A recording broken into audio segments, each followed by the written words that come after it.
Go back. Lilibet reached out her hand and gave Yunshi a gentle push. The next second, Yunshi began to fall down to the earth from the battlefield of gods. The battlefield of gods finally fulfilled its mission. It splintered like a mirror. Instead, an ice-blue portal stood over above the sky of the White Lotus Sword Domain. It was the door of the Sky Tower. The door connected all sword domains in the Sky Sword God's domain. In the next thousands of years, she would still stand on that beautiful and silent beach as ever, guarding the order of the Sky Tower and the Sky Sword God's domain.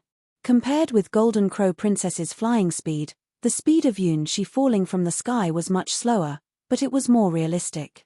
Boundless land, mountains, and oceans appeared in Yunshi's vision and became clearer and clearer in his eyes. His body fell at a high speed, which even caused sparks in the atmosphere. It was impossible for his hero-ranked body to withstand the impact of falling directly from the sky to the ground. However, Yunshi was not afraid of it at all, because his body was being surrounded by silver-blue particles. Being protected by Lilibet's power was the best. He only felt the joy of going back home. The wet sea breeze and the familiar, beautiful scenery all seemed to say welcome back to Yunshi. Oh, he knew where the sense of familiarity came from now, because it was indeed the scenery he knew. Some hidden power in his body stretched out comfortably, releasing a happy atmosphere. The maid's dress automatically disappeared in the air and naturally became another set of clothes. On his face, a silver mask appeared, and above his head, a crown also naturally condensed. It was the mask belonging to the White Emperor. It was the crown belonging to the Water God's bride. The magnificent ruby. The clear sapphire. The profound black obsidian. The sacred moonstone. The colorful diamond. The golden crystal. The silver ice crystal. And a pair of ambers, which looked like a living sailing jellyfish and the butterfly of death. All the gemstones were shining, reflecting each other's color. The White Emperor was back. One sailing jellyfish after another flew in from all directions, and fell happily from the sky to the sea together with Yunshi. They were singing softly, praising the only emperor in this world. Even the infinite love from millions of people, it wouldn't be more than the love you have granted to him. You have the whole world, but you only love this boy. Even though the world would end in misfortune, you would only offer this boy honor and hope. Welcome back, bride of the great water god. Boom. With a loud sound, Yunshi dropped on the surface of the sea like a meteorite falling from the sky. One sailing jellyfish after another happily chased after Yunshi falling into the sea. The pressure of the sea water was nothing for these fantastic creatures.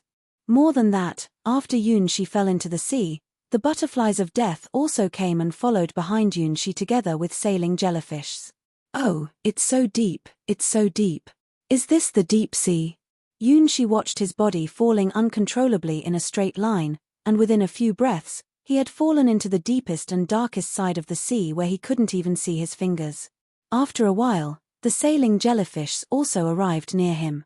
Fortunately, these jellyfish were self-luminescent so he could barely see the environment around him through the cold lights from the bodies of the sailing jellyfish. It was probably already several kilometers deep under the surface of the sea, but there were a variety of unusual species living here. Two kinds of marine life inhabited this sea area. They were either very flat, adjusting the internal and external pressure with a soft body, or developed towards another direction, having a huge body in size. Among them, there were very few creatures that were also self-luminescent, for example, a numbfish whose body was wrapped in azure lightning not far away from Yunshi. Why did Yunshi know the name of this creature? Because one of his 1,000,000 brides was the princesses of the numbfish race. Diving to the deeper sea area, Yunshi saw more rare races that hardly appeared in front of human beings. If it wasn't because he had married the princesses of all these races, he would never know that there were so many strange creatures inhabiting such a deep sea area. Lilibet's power was still protecting him and it didn't seem like it would disappear anytime soon. 10,000 meters, 20,000 meters, Yunshi had never entered such a deep sea area. Was the sea so deep in the past? Yunshi remembered that when he erected the 4 towers in the 4 corners of the water god's world, the sea wasn't so deep at that time and the number of the species that habitat here were far fewer than the number they were now. He had a feeling that this was growing, not only the scale of the world, but also the strength of the creatures in this world. Along the way, Yoon-shi has seen dozens of powerful hero-ranked deep-sea monsters. In the battle with Shea Longness, he didn't see any of them at that time. They seem to have appeared overnight in this deep-sea area. Looking at the sailing jellyfish and butterflies of death around him, Yoon-shi could be sure that this wasn't just his imagination. The number of the two unique fantastic creatures around him had become 2 times more than what he knew when he just left the water god's world. Moreover, there were still more sailing jellyfish flying to this place from all directions, while more and more butterflies of death emerged from the deepest darkness. The sailing jellyfish represented life. The butterfly of death represented death. The two kinds of fantastic creatures had different postures, but they had the same beauty. They were the symbols of the power of the water god's world. They were proof of Hydra's identity as a god. Their number was increasing, which meant that the aggregate of the water god's fantasy island was expanding. It wasn't his imagination, it was because Hydra was recovering her strength step by step after waking up from the long dream. She was the world, so any changes that happened to her body would naturally change the world at the same time. As she recovered, a lot of creatures who disappeared during the sleeping period had emerged into this world again. After protecting this broken world for thousands of years, Hydra finally harvested the fruits that belonged to her. As the bride of the water god, Yoon-shi had also become one of the harvesters. After dropping into the water god's world, he was accepted and embraced by this world like a child who just returned to his mother's arms. The world was welcoming its child, the little white emperor. Yoon-shi didn't know how deep he had sunk into the deep sea. He could not even tell whether it was 80,000 meters deep or 100,000 meters deep. In a word, it had exceeded the limit that could be observed. At last, the deep-sea races around him had become scarce once again. Everything had become quiet. Only the transparent sailing jellyfish and the butterflies of death still accompanied him. Finally, Yoon-shi arrived at the end. His body seemed to have touched some very soft thing. The silver-blue particles that were protecting him dispersed without a sound, then Yoon-shi's whole body was plunged into a soft and familiar breath. There seemed to be a soft laugh echoed into his ear. It was the gaze of a great being, who opened her eyes quietly and was full of warm smiles on her face. Hydra, the water god. Yoon-shi naturally understood what this soft thing was. It was the source of Hydra's power, an endless ocean of blood. Here was the god world of Hydra. In other words, this was actually a part of Hydra's body. Perhaps there was no safer place in the White Lotus Sword domain than this place was for Yoon-shi. Lilibet had indeed thrown him into the safest shelter in the whole of the White Lotus Sword domain. Passing through a wide passage, Yoon-shi finally stood on the ground again. Yoon-shi looked doubtfully at the vast mountain range in front of him. In his sight, there were only mountains at the bottom of the sea, and the outlines of these mountains looked strange. From Yoon-shi's point of view, the mountains seemed to have their own life, releasing a mysterious and ancient atmosphere. Yoon-shi reacted with awe in the face of this holy land. But the next second, the sound of a hurricane whistling completely interrupted Yoon-shi's thought. Hiccup. It was a tremor that was loud enough to trigger a small earthquake. All of the mountains rolled up, releasing earth-shattering shockwaves. Yoon-shi's body was blown down. If it wasn't because the sailing jellyfish around him blocked most of the shockwaves for Yoon-shi, he still wouldn't be able to stand up. Can it be? It was not easy for Yoon-shi to control the mist in the air, but he was more shocked by the mountains in front of him. In the blink of an eye, the tremendous earthquake completely changed the shape of the mountains. The whole world was turned upside down. No, the earth wasn't being overturned. Stepping onto the fog created by the White Emperor's mask, Yoon-shi flew to the highest point of this unknown world, and finally witnessed the full view of the mountains. They weren't mountains. They were all parts of a giant creature's body. The giant creature turned over in its sleep, which triggered this earth-shattering disaster. And Yoon-shi actually knew who this giant creature was. It was the first fantastic creature who arrived at the water god's world, Ouroboros. But now, Ouroboros' body had grown to a size that was large enough to devour a star, so Yoon-shi didn't relate the mountains to the concept of living things at all. He remembered that before he left the water god's world, Ouroboros' body was only 1,000th the size of this mountain. Maybe this was Ouroboros' true body? When it first appeared in the sky above the water god's world, it shrank its body. Somehow, Yunshi thought that this might be the truth. As a strong fantastic creature, it wasn't surprising to know that Ouroboros had such a big body. Fantastic creatures were the favorites of the rules of the world, and some of them were even the incarnations of some certain rules. A human's common sense meant nothing to fantastic creatures. Yunshi's reasoning was soon proved to be true. In just a moment, the mountains changed their postures 3 times. Every combination of the mountains looked disorderly, but also seemed to contain some old, mysterious rules. Without exception, every change of Ouroboros' posture would lead to a catastrophe equivalent to a magnitude 9 earthquake. Shock waves alone could cause a doomsday scene. But for Ouroboros, it was just a normal rollover during sleep, and it didn't seem to sleep well at this moment.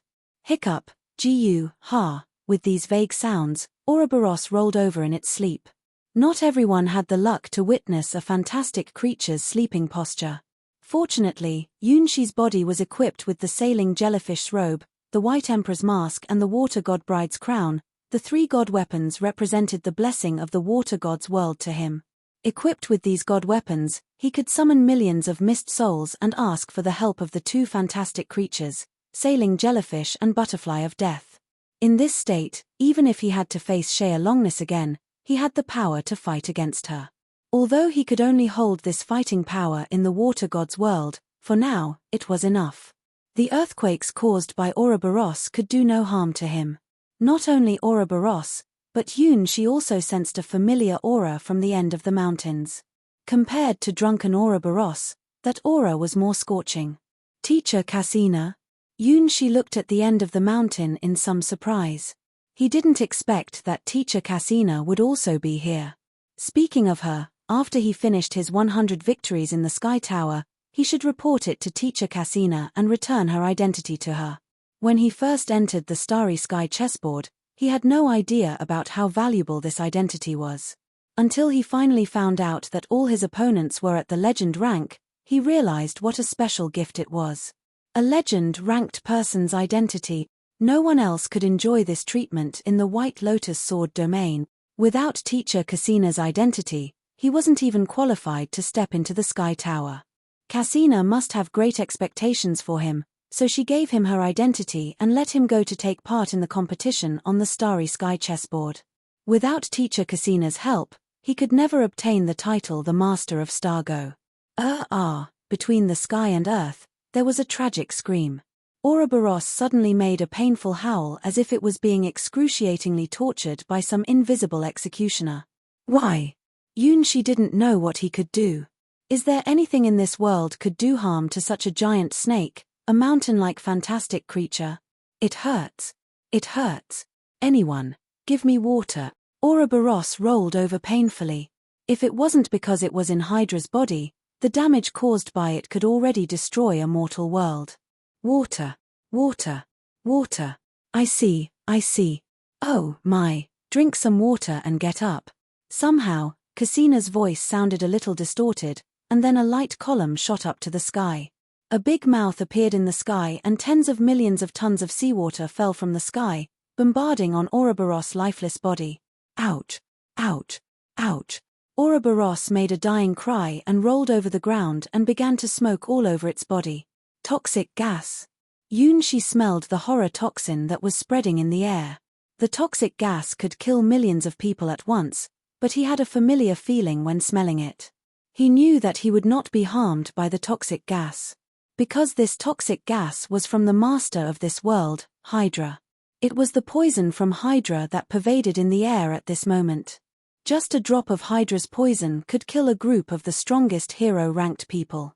If a few drops of her poison transformed into toxic gases, they could even wipe out all the living beings in a sword domain.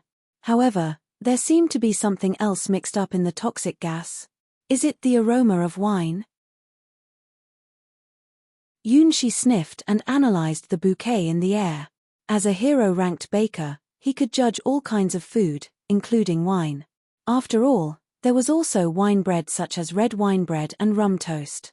However, Because people in the White Lotus Sword domain didn't like to eat bread mixed with wine, Yunshi hadn't really made this kind of bread before.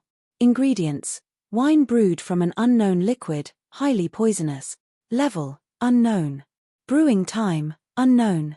Effectiveness: very horrible poisonous wine, no hero-ranked beings can drink. Not for humans. He couldn't analyze out too many things. The only thing he knew was that this kind of wine was extremely poisonous and could poison millions of people with a single drop. If you made bread with this poisonous wine, he could easily kill any hero-ranked person. After drinking such a poisonous wine, Ouroboros could still struggle to look for water. Are all fantastic creatures' bodies so strong? Gu. Ah. Ouroboros uttered a tearful groan and still murmured, again, one more drink. Good, one more drink. It seemed that Cassina was jubilantly pouring wine for the dying Ouroboros. Yunshi curiously controlled the mist, flying to the end of the mountain, which was actually the location of Ouroboros' head. Not surprisingly, he saw teacher Cassina and an unknown woman there.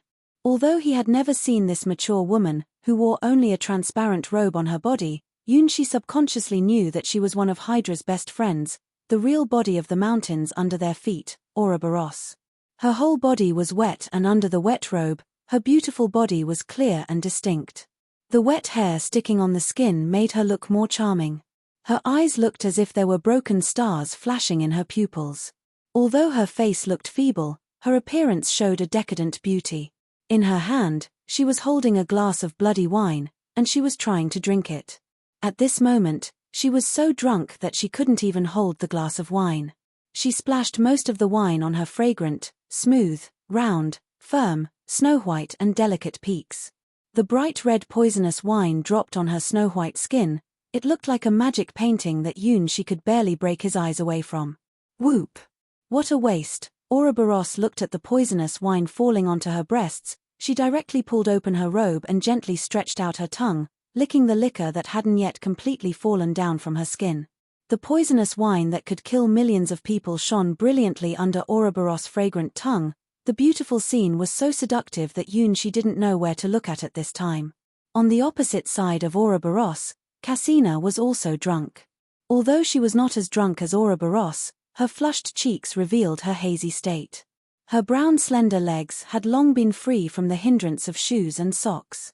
On the round and beautiful toes and the bows of the feet, they were full of bright red wine. A few drops of bright red wine fell from Cassina's lips to the instep of her feet, attracting Ouroboros' eyes. Wine. Ouroboros licked her lips and kissed Cassina's smooth ankle. Cassina's beautiful toes, soles, foot arch, as long as they were stained with wine beads, Ouroboros licked them all clean and didn't let go of a drop of wine. Looking at the beautiful bare feet, Yunshi's heart suddenly beat faster. You're too drunk. Ouroboros. Cassina drank another glass of poisonous wine without batting an eyelid, then kicked Ouroboros with her toes. Let me die. Ouroboros sank down beside Cassina's ankle with a lifeless look. Even with such a decadent look, her body still naturally emitted a seductive charm. Hot. After drinking another glass of poisonous wine, it seemed that Cassina had also reached a critical point of her drinking capacity. She stabbed her sword, the sands of time, into the ground. Cassina shook her head and was going to take off her clothes to dissipate heat. Anyway, they were in Hydra's secret wine store. Apart from her and Ouroboros, there were no other people. Ah. Yunshi stared at teacher Cassina skillfully taking off her clothes. Why are you so skillful? Compared with Ouroboros' morbid state, Cassina's skin showed a different beauty, healthy and flexible. Moreover, she had a pair of long legs that could make anyone envy. Looking at the snow-white skin and brown skin, the world in Yunshi's eyes suddenly became blurred, and he vaguely heard a slight laugh from nowhere. Yunshi looked dully at Cassina, who was slowly taking off her clothes. There was still some liquor on her skin, which made his mouth dry and almost couldn't believe his eyes. He knew that teacher Cassina indeed loved to drink, however, he never saw her getting drunk before. He saw it with his own eyes that even after drinking 10 barrels of wine, teacher Cassina's face only became blushed a little. She would never be so drunk that she had to take off her clothes to dissipate heat. Is it because of the wine? Yunshi smelled the bouquet of the wine in the air. It was indeed a good wine that even his hero-ranked food identification capability couldn't identify. Think about it carefully, even Ouroboros, whose body was as large as a star, was drunk after drinking the wine. It wasn't surprising to see Teacher Cassina also getting drunk. No wonder that when he returned from the Sky Tower, he didn't find Teacher Cassina. She actually came here to drink.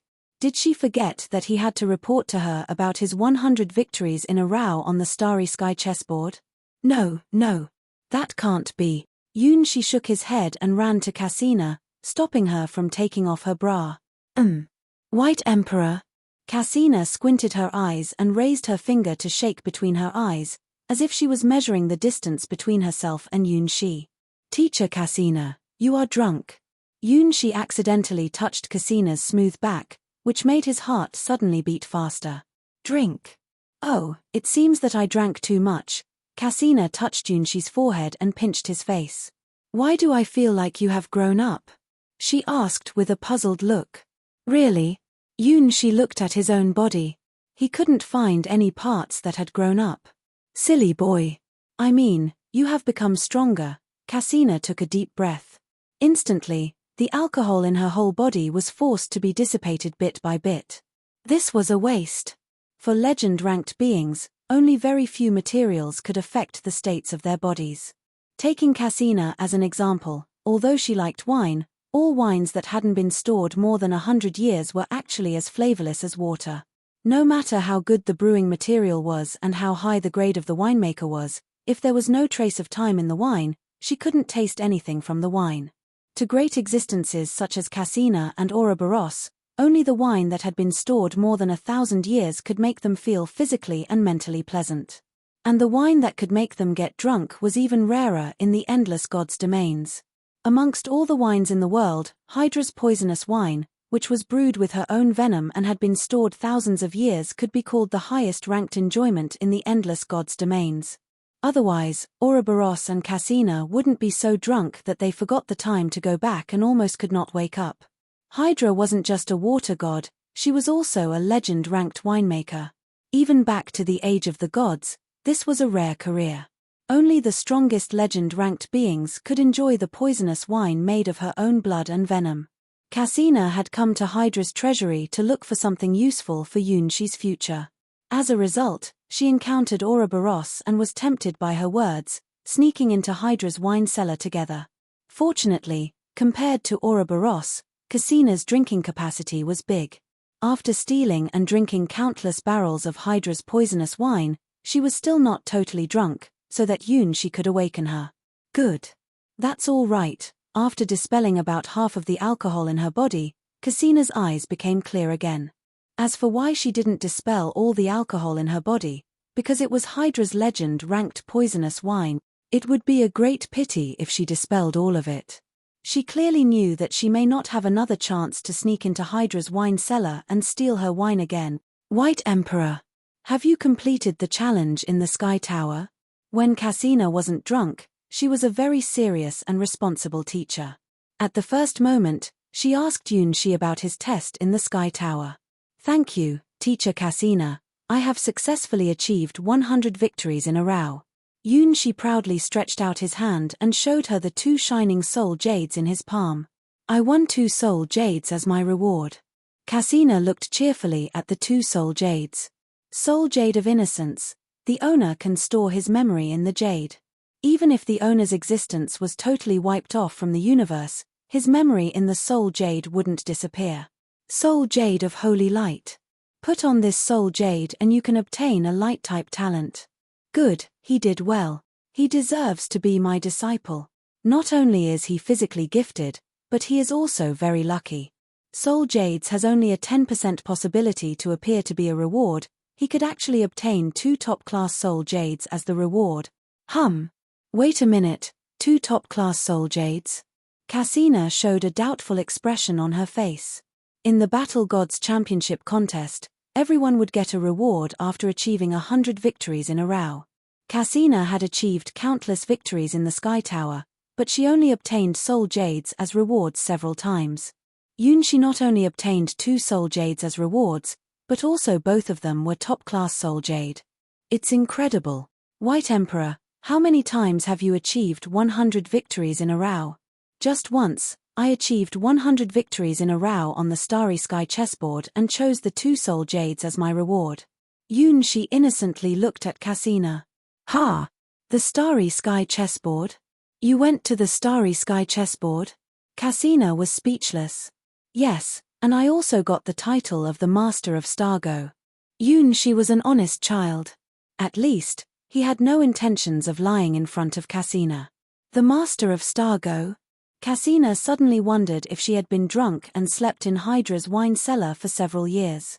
Is the Starry Sky chessboard a place for any people with a healthy mental state? What equipment did you use? Cassina was trying hard to think about what equipment could help her disciple to participate in the game of the Starry Sky chessboard. However, although she had won innumerable legend-ranked equipment in the Battle Gods Championship contest, she really didn't know which equipment could be useful in this situation. Her disciple hadn't even stepped across the door of the hero rank yet. How could he enter the Starry Sky chessboard? Equipment. Does it exist? She looked at his teacher innocently. He had never entered the Battle Gods Championship contest, so he didn't know that his teacher had prepared countless legend-ranked equipment for him there. For example, there were weapons called Infinity Edge. After equipping 6 Infinity Edges, they would combine into a killing suit, which could make the equipper's critical strike chance reach 120%. Or after equipping 6 Black Cleavers, the Black Cleaver Alliance suit could reduce your opponent's defense to 0. 6 Thornmails could combine into a Bloody Barrier suit, which could reflect back the opponent's attack with 180% magic power. 6 Frozen Hearts could combine into a Ice Crown suit, which had an ice-sealed aura that could reduce the attack speed of nearby enemies by 99%. In addition to these, there was also a Firestone suit made of 6 Boots of Mobility could let the equipper flash around the earth. Any of these suits were rare legend-ranked equipment. If she equipped them all, he would be literally invincible in the Sky Tower. That's why Cassina was confident that even a newbie like she could achieve 100 consecutive victories in the Battle Gods Championship contest. However, she didn't expect that he would go to the Starry Sky chessboard. She thought carefully and remembered that there were indeed equipment that could increase the wearer's intelligence. Are you sure that you didn't use the Little Red Riding Hood suit? Cassina vaguely remembered that amongst all the suits she had, there was indeed a Little Red Riding Hood suit made by combining 6 Banksys Deathcaps. A Banksys Deathcap could increase magic power by 120 points and raise mental power by 35%. And after combining 6 Banksys Deathcaps, the Little Red Riding Hood suit had 3 effects. 1. This suit can increase the equipper's magic power by 1,000 points and raise the equipper's mental power by 500%. 2. The equipper will be transformed into a 14-year-old golden-haired girl witch, who can cause 3 times hit to any dark-type creatures. 3. The equipper's attributes to werewolves are weakened and the attributes of vulnerability to wild animals are acquired. Warning: the girl with Little Red Riding Hood needs to keep their distance from the uncaged wrath of Zorn. Cassina had experimented with this suit before. After wearing this suit, the equipper would automatically trigger the transformation effect and gain powerful magic power. Moreover, it was a rare equipment that had 0 requirement for the equipper's rank. However, only a pure girl can equip this suit, and once you put it on, you couldn't take it off for a lifetime unless you had found a more powerful suit than this suit. That was to say, if you were chosen by this suit, you would become a 14-year-old golden-haired girl for a lifetime. Therefore, this suit also had a nickname 14 years old forever. It was said that it was made by a god in the ancient age. In addition to the Little Red Riding Hood suit, that god also made a lot of other equipment based on his fantasies, such as glass shoes with infinite melody, crystal crown of eternal sleeping, pumpkin carriage shuttling the world and 7 matches of mortal prayer. No. She looked at his teacher in confusion. After he entered the Sky Tower, he went directly to the Starry Sky chessboard. Where was the equipment from? Oh, can it be, you didn't go to the Battle Gods Championship contest? Looking at her disciple's confused expression, Cassina finally discovered the truth. She seemed to have forgotten to tell him that he should go to the Battle Gods Championship contest after entering the Sky Tower. For her, It was common sense to go straight to the Battle Gods Championship contest. Besides the Battle Gods Championship contest, where else in the Sky Tower does she need to go? It seemed that her disciples didn't have this common sense. Well, I took part in the test of the Starry Sky chessboard and won 100 times. I didn't plan to stop after obtaining 100 victories, but the Sky Tower told me that I had obtained the title the Master of Stargo. She honestly told his teacher everything that happened before. Starry Sky chessboard. 100 victories in a row. A drop of sweat fell down from Cassina's forehead. Again, she wondered how long she had been drinking. How many years have passed? Even my disciple has obtained the title the Master of Stargo. The Master of Stargo is a title that isn't inferior to my own title of the Battle God. If people knew that the new Master of Stargo is such a little guy, they will, well, every force in the endless God's domains will want to grab my little disciple away from me. Well, White Emperor, how many people know that you are the Master of Stargo? Cassina couldn't help but pinch She's cheeks again. This pleasant surprise was so great that it almost became a scare. Apart from you, only the Guardian of the Sky Tower knows it. That's good. Remember, you must keep it a secret before you reach the legend rank.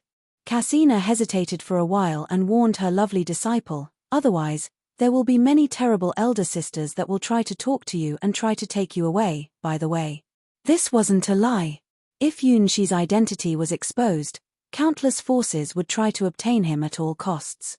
The secret of the stars was still a great temptation to countless legend-ranked beings.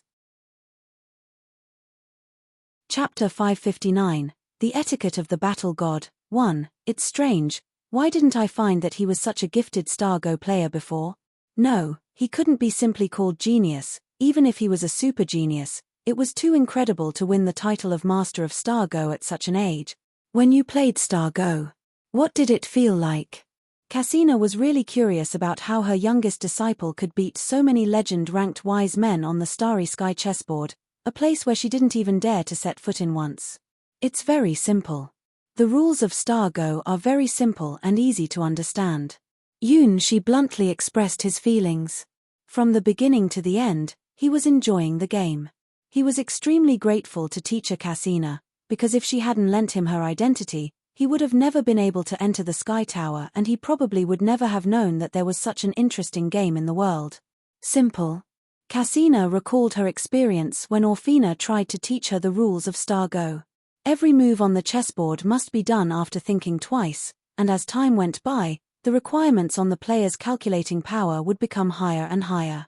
Eventually, even most common legend-ranked beings couldn't withstand the pressure. All players must advance gradually and entrench themselves at every step. As one of the oldest trials in the Seven Towers, countless people couldn't even pass the entrance test. Otherwise, the Starry Sky chessboard wouldn't be recognized as the stage of the highest wisdom in the endless God's domains. Orfina was one of the fanatics who would even forget to eat and sleep when playing Stargo. As for her, she just looked at the rules of Stargo and had known that it wasn't a game for her.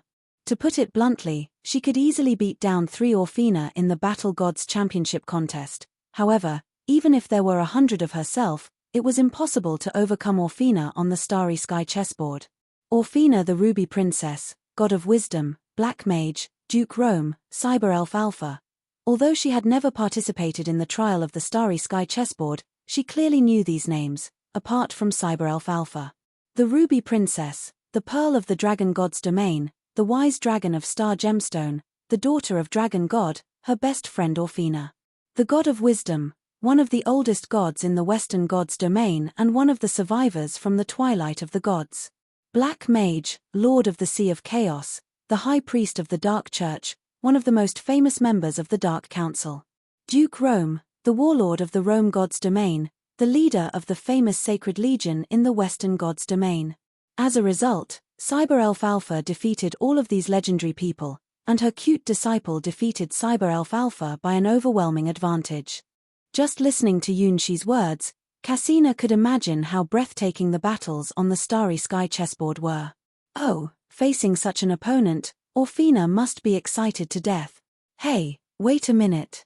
Wasn't my disciple using my identity to participate in the Starry Sky chessboard? Could Orfina misunderstand that he was me? Cassina had a bad feeling about this. She vaguely realized the truth with a distressed look. Orfina, don't mistake him with me, please. It wasn't me who beat you. Well done, I'm proud of you. Even the most critical teacher would feel happy from the bottom of their heart in the face of such a perfect answer sheet. Although, she gave him the test paper of the Battle Gods Championship contest and he handed in the test paper of the Starry Sky chessboard, but it doesn't matter. There's only one truth for him to achieve this success. It's all due to her teaching. Oh, I'm really a great teacher. Come on, I'll give you a reward. Since she had obtained 2 soul jades, Cassina wouldn't be stingy in giving him more rewards.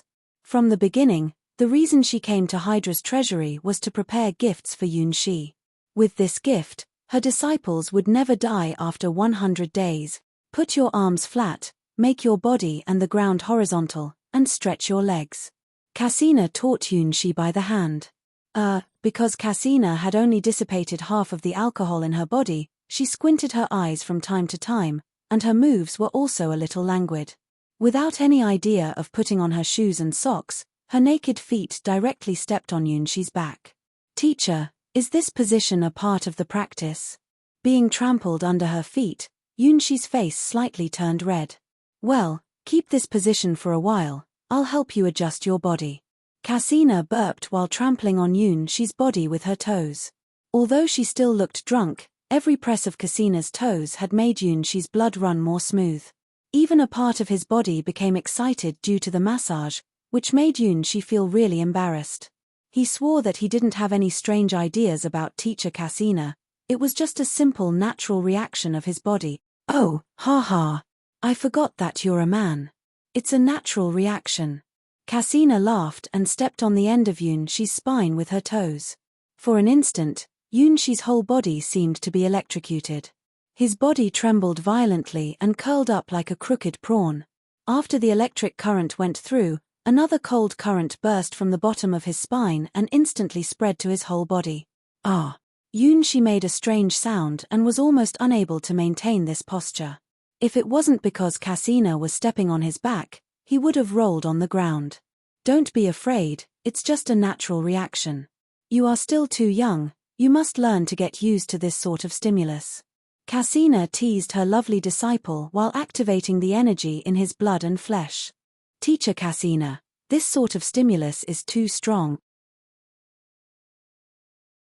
Chapter 560, The Etiquette of the Battle God, 2, Don't be nervous. It's just foreplay. The formal one hasn't started yet. Cassina cocked her head, wondering why she had such a strong reaction. The tremor of his muscles was clearly beyond the range that could be called normal. She remembered that when she taught this skill, the etiquette of the battle god, to her other disciples, they all gritted their teeth and endured it. The most exaggerated one even bit through the towel in her mouth. Is it too exciting for him? When she taught other disciples it, they had already reached the hero rank, but she had not yet taken that crucial step. No, that's not the problem. She sat down on Shi's body, reached out her hand and pinched his ankle, then touched around his foot. Oh, this hand feel. Not to mention common hero-ranked people, even all of her previous disciples didn't have such a perfect body. Shi screamed because Cassina just held one of Shi's feet and flicked her fingertips gently in the center of his foot. Gah! After a severe pain, Shi felt a numbing pain shooting straight from his foot to the top of his head, and that indescribable part became harder and hotter. That kind of sweet, sour, and soft feeling almost made Shi fly above the heaven and also dropped him into the abyss. He felt extreme pain and happiness at the same time. Teacher Cassina, is this really a part of the practice? Shi gritted his teeth and tried to shift his attention desperately. 1 little rabbit, 2 little rabbits, 3 little rabbits, that snow-white lovely rabbit. Oh, that obedient little rabbit is making all kinds of attractive gestures in front of me. Whoop, whoop. No, I shouldn't imagine this scene. This is not what a gentleman should do. It's incredible. What medicine did you take? Cassina patiently held Shi's foot with her palm and her fingertips kept drawing circles on the sole of his foot. Again, She wondered if she had drunk so much in Hydra's wine store that she had forgotten the passage of time. If it was really the same as my lovely disciple said, Yunshi's body had become a perfect body that had both of the advantages of rigid body and soft body. But how could it be possible? No human could have such a terrible talent. Combining the advantages of soft body and rigid body, even she herself mastered this after practicing many, many years. Where was his rigid body from? She knew that Yunshi's soft body was a blessing from Hydra, but where did his rigid body come from? His rigid body was one of the top-ranked bodies, diamond body. If anyone had a diamond body, that person could learn and master the skill superarmor easily. To the people who didn't have the diamond body, even the most talented people must spend dozens of years to learn the skill superarmor. Have you met any fantastic creatures or gods recently? Cassina asked. She was sure that Yunshi hadn't had such a talent before the last time she saw him. Therefore, he must have just obtained the diamond body a few days ago. Oh, I have met a lot of fantastic creatures and gods recently. Yunshi forced himself to restrain the boiling desire in his heart. Yes, it was a naked desire. He felt that the desire was going to drive him into a beast at any moment. Teacher Cassina, I can't hold on. Ah, I see. Cassina remembered that her lovely disciple just defeated a lot of fantastic creatures and gods on the starry sky chessboard. Who did it? Who granted him this talent? Doesn't the god know that this isn't a good thing? It's like pulling up seedlings to help them grow. Now, she had to help him redesign his training plan. What a luxurious annoyance, to have such a gifted disciple. She pulled Yunshi's feet up and stuck them to her chest. Cassina began to adjust her breathing. Ah. Yunshi was puzzled at the beginning, wondering what his feet had touched. When he came to his senses, his cheeks turned red instantly and his toes trembled uncontrollably. He could clearly feel the warm and slippery touch from his feet. That size, that softness, anyone who had experienced them at any time before would never mistake them. Yunshi suddenly had a general concept about the limit of soft body. It was too wonderful of a feeling, he knew that he could never forget it. Don't be afraid. I'll try to be gentle. Cassina's cheeks were a little red, but that was because she was still drunk. Her 10 fingers straightened Yunshi's toes one by one, and then kneaded his toes one by one. Each kneading would send a burning force into Yunshi's body. Hot. It's so hot, in all senses. Yunshi's blood was boiling. Cassina, what are you doing? At this moment, Ouroboros woke up and looked at them with her hazy eyes. She seemed to be awakened by some great mysterious will. Walking, she stumbled to Yunshi. Without even raising his head, Yunshi could see that under the long transparent robe, a pair of snow-white peaks were close at hand. Ouroboros. Don't make trouble. Cassina grabbed Yunshi's feet with both her hands and shook his body skillfully. Yunshi's body shivered all over. Teacher Cassina was so fierce. His whole spine was moaning and groaning, and that part of his body was becoming more vigorous. Hiccup. What an interesting face. Ouroboros didn't recognize who Yunshi was. She giggled and moved her face close to Yunshi's. Little guy. Where did you come from? Chapter 561. The Etiquette of the Battle God, 3:0. I am. Teacher Cassina's disciple. For some reason, looking at Ouroboros' drunken face, Yunshi had a foreboding. As Ouroboros' snow-white face moved closer and closer, the ominous presentiment became stronger and stronger. Oh, what a lovely little guy. Cassina, will you give him to me? Ouroboros pinched Yunshi's cheeks and just didn't let go of him. No, don't even think about it. Cassina resolutely rejected her request.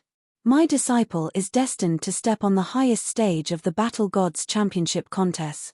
If Yunshi followed Ouroboros, his only future was to become a disabled person, because Ouroboros was such a disabled snake that owed a lot of debt and had to sneak around and hide. The only thing that Ouroboros is good at is divination, but this is her natural talent. Even if she wanted to teach other people how to do it, she couldn't find any successful methods. In order to not make Yunshi become another person as disabled as Ouroboros, Cassina didn't mind breaking Ouroboros' spine to teach her a lesson. Oh, stingy Cassina. Ouroboros' real body rolled over on the ground, making the earth tremble and the mountain sway. Hey, how about, let's elope, go to a god's domain that nobody can find together, and eat and drink happily there all day. Ouroboros tried to abduct Yunshi. Shuffle. With a sound, Cassina's fingertip brandished in the air, and a jet of blood shot up to the sky. I'm dying. I'm dying. Ouroboros screamed, because Cassina's fingertip just cut off the tip of its tail. Just in time, you don't mind letting me borrow your blood, right? Cassina glanced at the tip of Ouroboros' tail. Although the blood gushed out from the wound was enough to fill a lake, Ouroboros' true body was as big as a star. The wound was actually barely worth mentioning to Ouroboros. The harm was even lighter than the toxicity of Hydra's poisonous wine. Open your arms and lay on the ground, Cassina said in an indisputable tone, ordering Yunshi to change his posture. The source of heaven and earth. Reverse. Her legs were separated and almost perfectly attached to Yunshi's separated hands. Cassina raised her head slowly and laid her hands on Yunshi's belly, where the blood and energy in his body converged. A huge amount of free energy in the air mixed with Ouroboros' blood and a hint of wine converged towards Cassina's hands. Hot. It's hot. Yunshi felt that his blood was going to explode. Countless hot streams ran through his body like snakes, and then followed a specific route to transfer back and forth in his body. 1 time, 2 times, 3 times. With a huge sound of heartbeat, Yunshi's blood was running at a frenzied speed in his body. And a special part of his body also went ballistic. Yunshi was so glad that he was lying on the ground. Otherwise, he was afraid that his pillar would prop up the sky. Just when Yunshi thought he was at his limit, Cassina suddenly exhaled, and all the energy began to revolve around Yunshi's belly and forming a huge whirlpool. The magnificent of sky dance. Several blood-colored jewels appeared in Cassina's palms and then began to construct a blood-colored crystal at high speed. This was the gift Cassina prepared for Yunshi, a seed that could activate her power in his body when he was facing a life-or-death crisis. This was the core of the etiquette of the battle god's seed. Yunshi once obtained a similar seed from the green hippo, but compared to Cassina's seed, it was nothing. The green hippo's seed was just a disposable consumable. The battle god's seed not only contained Cassina's power, but also could slowly absorb the free energy in the air to recover itself. That was to say, it can be used as many times as Yunshi wanted. At first, Cassina planned to give Yunshi this seed after he reached the hero rank and started to travel around the endless god's domains. But after knowing that Yunshi would face a crisis that may cause his death in the near future, Cassina decided to put the seed into Yunshi's body in advance. In order to let Yunshi's body become strong enough to withstand the power of the seed, Cassina came to Hydra's treasury and paid a huge price, so that she could obtain the precious blood crystal of Hydra, which would be used as the carrier of the battle god's seed. However, it was just that Yunshi's body grew faster than Cassina imagined. After obtaining Mew Mew's diamond body, he had leapt over the most difficult part. Oh, it looks like I can seal more stuff into his body. Cassina smiled and began to transform more of Ouroboros' blood into energy and pour them into Yunshi's body. It would become a trump card to save Yunshi's life. Naturally, the stronger it was, the better it was. She didn't want such a gifted disciple to die 3 months later. With the soul jades to protect Yunshi's soul and the battle god seed to protect his body, Cassina believed that even if Yunshi was facing a legend-ranked enemy, he could easily find a way to survive. It hurts. Cassina, you bleeding me too much. Ouroboros protested. Against violence. Long life peace.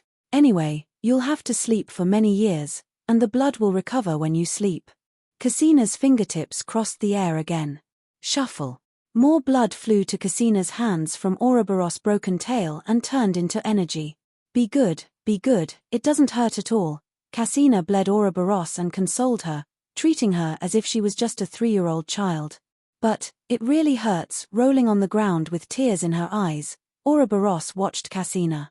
It's your delusion. Everything is just a delusion. You drank too much. Cassina lied with a straight face and continued to draw Ouroboros' blood. Whoa! Cassina is a liar. Realizing that resistance was futile, Ouroboros could only lay on the ground and watch Cassina drawing her blood. She also stared at Yunshi with an angry look. Soon, she showed a bad smile. Well, Cassina is a fool.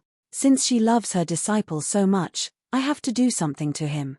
Boy, do you drink? Finding that Cassina wasn't paying attention to her human body, Ouroboros sneaked up to Yunshi's face again and licked his cheek with her little tongue.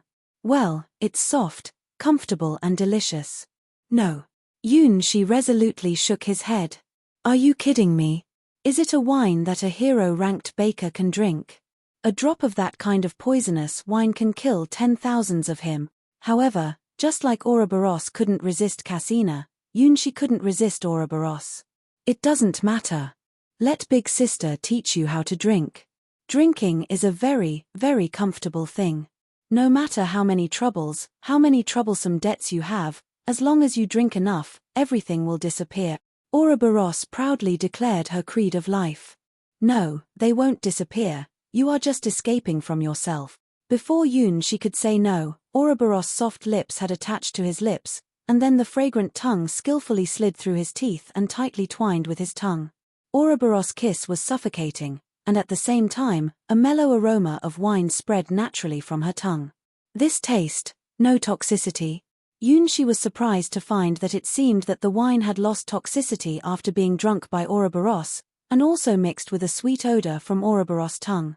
This was the drinking technique that Ouroboros prided herself on, though it was of no use at all. She could break down the wine she drank into different serums and store them in her body for ready use. The snake was a kind of creature that could store a lot of food in its body at a time and didn't eat anything for many years after that.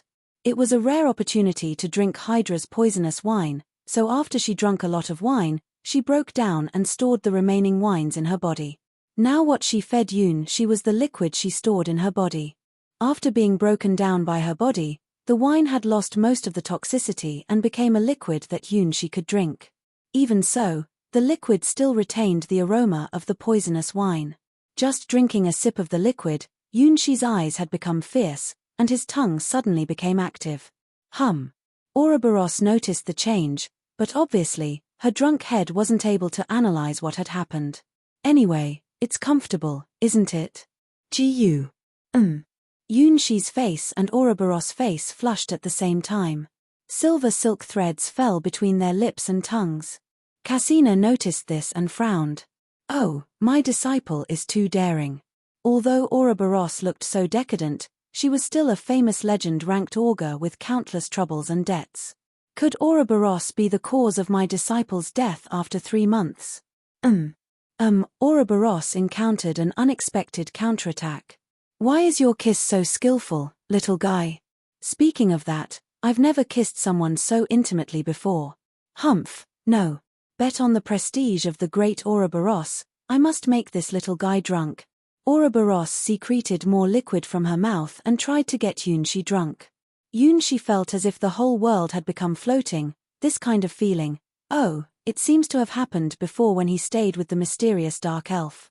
In a trance, Ouroboros' appearance also became ambiguous in his eyes. For a moment, she looked like the dark elf that night. For a moment, she looked like his angry childhood sweetheart, Hua. For a moment, she looked like a girl of the Starwing Nights. Ouroboros' plan failed. The more drunk Yunshi was, the more enthusiastic he became. He wasn't a person that would topple down to the ground after drinking. At first, she wanted to make Yunshi drunk, but now, she was entangled by Yunshi. When Yunshi's tongue licked her tongue enthusiastically, her body shook and she became ashamed. It wasn't the same thing to kiss him mischievously, then be kissed by him forcibly. She slightly resisted Yunshi's tongue, but finally, she gave up resisting. Yunshi's tongue slipped into her mouth full of the fragrance of wine and sucked it heartily. On the other side of the water god's fantasy island, a small region which was also under the deep sea. If the wine store where Yunshi, Cassina, and Ouroboros were at was a dreamy paradise, then this must be hell. Flames. Dark green flames continuously shot out from the earth. With lethal and poisonous miasma almost covering the land, from time to time, dazzling green sparks burst out to the sky. If the wine store was Hydra's fond dream, then this region must be Hydra's nightmare. There were good wines in the store that could let legend-ranked beings get drunk, but there were only monsters, monsters, and monsters in this nightmare place. A kind of six-legged green lizards were the main inhabitants of the nightmare world. In some sense, they could also be seen as a kind of creatures created by Hydra. There were the bugs whose only function was to clean Hydra's scales. Why is there such a weird world? That was because it represented the dark, terrible side of Hydra's past and the source of the most terrible forbidden zone in the Storm Eyes. Now, here, a battle was taking place. Boom. The earth was trembling, the sky was shaking, the green and blood-colored lights tore through the clouds, constant sounds of impacts echoed between the sky and earth. There were two people that were fighting. One was a girl who wore the uniform of the Sword Palace with a broken sword in her hand. She was also Yunshi's childhood sweetheart, Ouroboros. Opposite her was a thing that she didn't know whether it should be called a human being or not. Its body roughly looked like a human, but the whole body was covered with a layer of black halos, which completely obscured its true appearance. The only things that could be seen was the green gems on its hands, wrists, and waist, while its hair was in a diamond shape along with a huge diamond-shaped sword in its hand. The shape of this sword wasn't suitable for battle at all. Just like Ouroboros' broken sword, it was a weapon beyond common sense. A green band tightly wrapped around its hand and the sword. It didn't look like a decorative adornment but more like a part of its body. "Who the hell are you?" Ouroboros watched this monster and asked in an agitated tone. Several days ago, she was haunted by it and was forced to fight with it. Its strength was really strange. Originally, she was having a secret trial. She went deep into this region for a relic in the sword blade area to search for a treasure. As a result, she was attacked by this monster halfway. And before she realized it, she had been dragged by it into this strange world. She felt as if this green monster was obsessed with her. No matter what she did, it just didn't let her go. And its strength was also becoming stronger and stronger as the battle continued. At first, its strength was only at the 4th rank, but as she continued to increase her strength, its body changed. At first, it looked shorter than she was, but now it was a bit taller than her. Its diamond-shaped sword had been broken by her several times, but it could condense together again each time, getting bigger and thicker. Now, its strength had reached the 5th rank. As for its abilities, they should be just endurance and high-speed recovery and so on. Even if she cut off half of its waist, it could recover with amazing speed. This was definitely not an ability that humans could have. She guessed that it was probably a slime or something else. The green monster tilted and turned its head 360 degrees. It shook its head and raised its diamond-shaped sword again. Several green gems flew out and wrapped around the evil weapon, releasing a chilling breath. What a trouble, Ouroboros frowned. She wasn't really helpless with this fellow. As long as she liberated the true power hidden in her blood, she could kill this monster in seconds. However, she couldn't do that. She couldn't control her hidden power well. If she released the power in her blood without restraint, she would probably tear up the whole of the White Lotus Sword domain. Once she liberated all the power in her blood, even she herself didn't know what she would become. Her wings were not yet old enough to unfold. Puff, puff. The green monster emitted strange sounds of gasping. Its whole body was strongly distorted with a burst of weird laughter. Ha ha ha ha ha ha. He he he he he he he. Ha ha ha ha ha ha ha. With that chilling laughter, the flying gems melted in the next second and became green flames wrapping around the monster's body. The next second, the monster dragged the sword and rushed forward. Every step it took, the monster would become faster and stronger, as if no matter what was standing in front of its eyes, it would rush over and crush everything. "I'm in a bad mood. You're looking for your own death." Ouroboros had been in a very bad mood since the trial started. She felt like something terrible had happened in the past few days.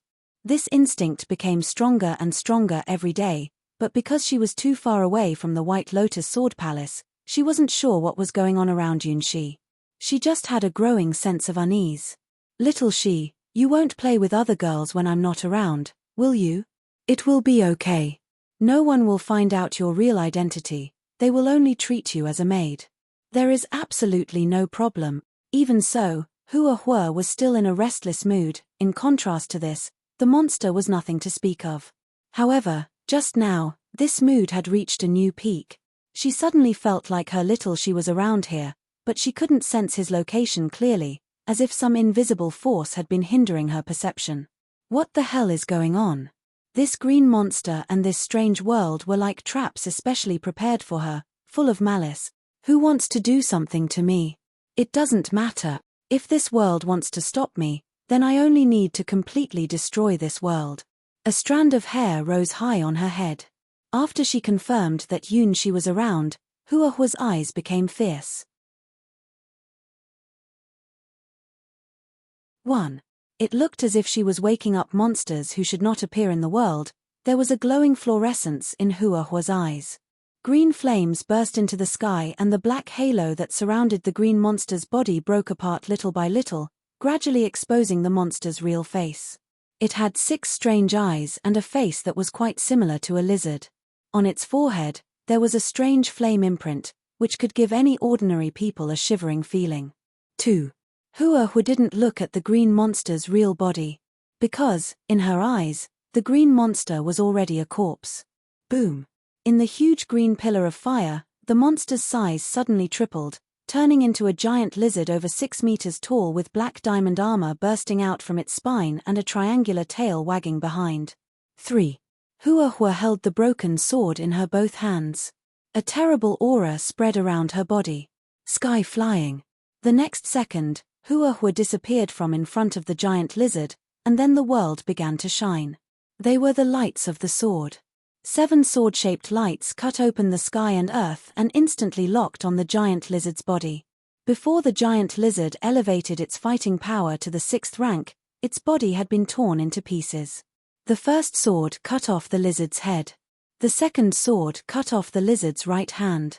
The third sword tore up the lizard's left hand and left shoulder. The fourth sword cut off the lizard's waist. The fifth sword tore open the lizard's body from the center. The sixth sword cut off the lizard's 2 legs. The 7th sword minced all the remains of the body, turning into blood spraying all over the sky. This was the special killing skill in the sky flying sword, 7 killing sword. Only the swordsman who soared freely in the sky could perform this killing skill, which was essentially against the rules of human sword skill. The giant lizard crushed into a pool of blood, leaving only a dozen green gems still tenaciously trying to piece together the blood and flesh on the ground. Huahua stared at the green gems and finally found what they were. They were slimes that had never been seen before. The giant lizard-like monster was a mere delusion, essentially a bunch of flesh and blood pieced together by these slimes. When her 7 killing sword tore the giant lizard's body apart, it also cut the slimes up into more than a dozen pieces. However, these slimes had strong, tenacious vitality. Even if they were cut into more than a dozen pieces, they were still alive and trying to revive the giant lizard. Shea Longness. Huahua stepped on a creeping green slime, showing a doubtful expression in her eyes. She thought about it and found out that only Shea Longness had the ability to create these slimes as a machine of battle. The moment Huahua uttered this name, all the green gem slimes suddenly stagnated and exploded. In the magnificent mushroom clouds, Huahua flashed left and right by stepping on the transparent halos she created and finally escaped from the continuous explosions, looking at the devastated land from a height of 10,000 meters. Well, Shea Longness, I remember you. Although Shea Longness was a legend-ranked opponent and the 10th Sky Sword, Huahua showed no fear in her eyes. Sky Flying Sword contained unlimited possibility. Even if the opponent was a god, she wouldn't be scared. However, the most important thing now for Huahua was not that damn Sky Sword, Shea Longness, but her childhood sweetheart. That strand of hair on her head rotated at a high speed, and Huahua's perceived a huge red world. She had never felt such a huge red alarm. She closed her eyes and felt as if she was in a red ocean. Up, down, left, right, as far as she could see, the world was covered in a dazzling red. I see you. Huahua held the broken sword in her hands. If she hadn't had such a sensitive jealousy radar, she would never have noticed that there were other red units in this strange world full of red. Little she is absolutely there. This instinct will never go wrong. If the world wants to stop me, then the world must be wrong. Huahua shouted at the sky. The sky can't cover my eyes. The earth can't bury my heart. This childhood sweetheart will be the final winner. A column of sword-shaped light crazily bombarded on a barrier between heaven and earth with astonishing momentum. Her little she was there. In Hydra's wine store. Well, the last step. Cassina moved her hands back and inadvertently brushed the rising part of Yunshi's body with a gentle tremor on her fingertips. Ah! Yunshi's body shook suddenly and his breath became disordered, which made Ouroboros' body also trembled. Boom! Boom! Boom! It was such a spectacular scene. As if the sky and earth were reversed, the whole world was making an unbearable roar. Ouroboros' giant body rolled, convulsed, trembled and twisted continuously on the ground. She looked painful and joyful at the same time. After a series of giant earthquakes and landslides, Ouroboros' eyes became empty as if she had comprehended the truth of the universe. Both her real body and the human incarnation were paralyzed on the ground. A great deal of blood gushed out like a tsunami from the wound on the tip of Ouroboros' tail, and then was absorbed by Cassina's hands. Whoa! Woo! I am defiled. Realizing what just happened, Ouroboros looked into the void, feeling empty. She didn't even mind what Yunshi was doing and would do now. The aroma of the wine between their lips and tongues had also become stronger and thicker. The blood-colored crystallization turned into a transparent seed with an hourglass mark on it and was fully integrated into the center of Yunshi's abdomen. There was the source of vitality and blood, and also the place where Golden Dan formed. The form of the Golden Dan was the sign of reaching the highest rank of the Heaven Road's palace. Obtaining the Golden Dan was equal to obtaining immortality. It was the final goal of all Taoist priests of the Heaven Road's palace. In some sense, Yunshi's battle god seed was an artificial Golden Dan. Over the entire Eastern God's domains, only Cassina had the ability to create a battle god seed for her disciple. After the battle god seed successfully condensed in Yunshi's body, Cassina stretched herself leisurely and stood up. She looked at Yunshi and Ouroboros and whistled. Well, you two, don't play too long. I'll go to sleep for a while. Having drunk so much and finding that her disciple had unexpectedly solved the hidden danger in his soul, Cassina felt that it was really a good day today. So, to celebrate it, why don't I go to drink the remaining wine in Hydra's wine store? Cassina thought and disappeared in the blink of an eye. What a piece of luck.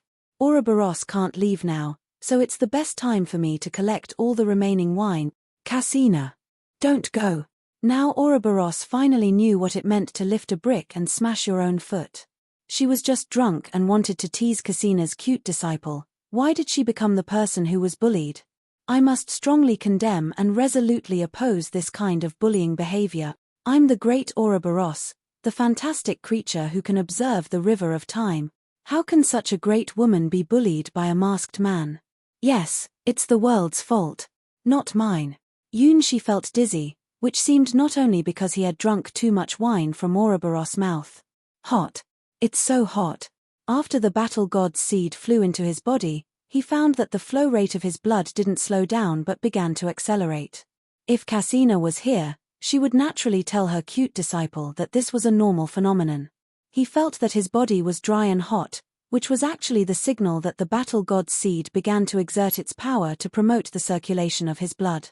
The process of adapting to the power of the battle god seed was also the process of practicing the battle god genre.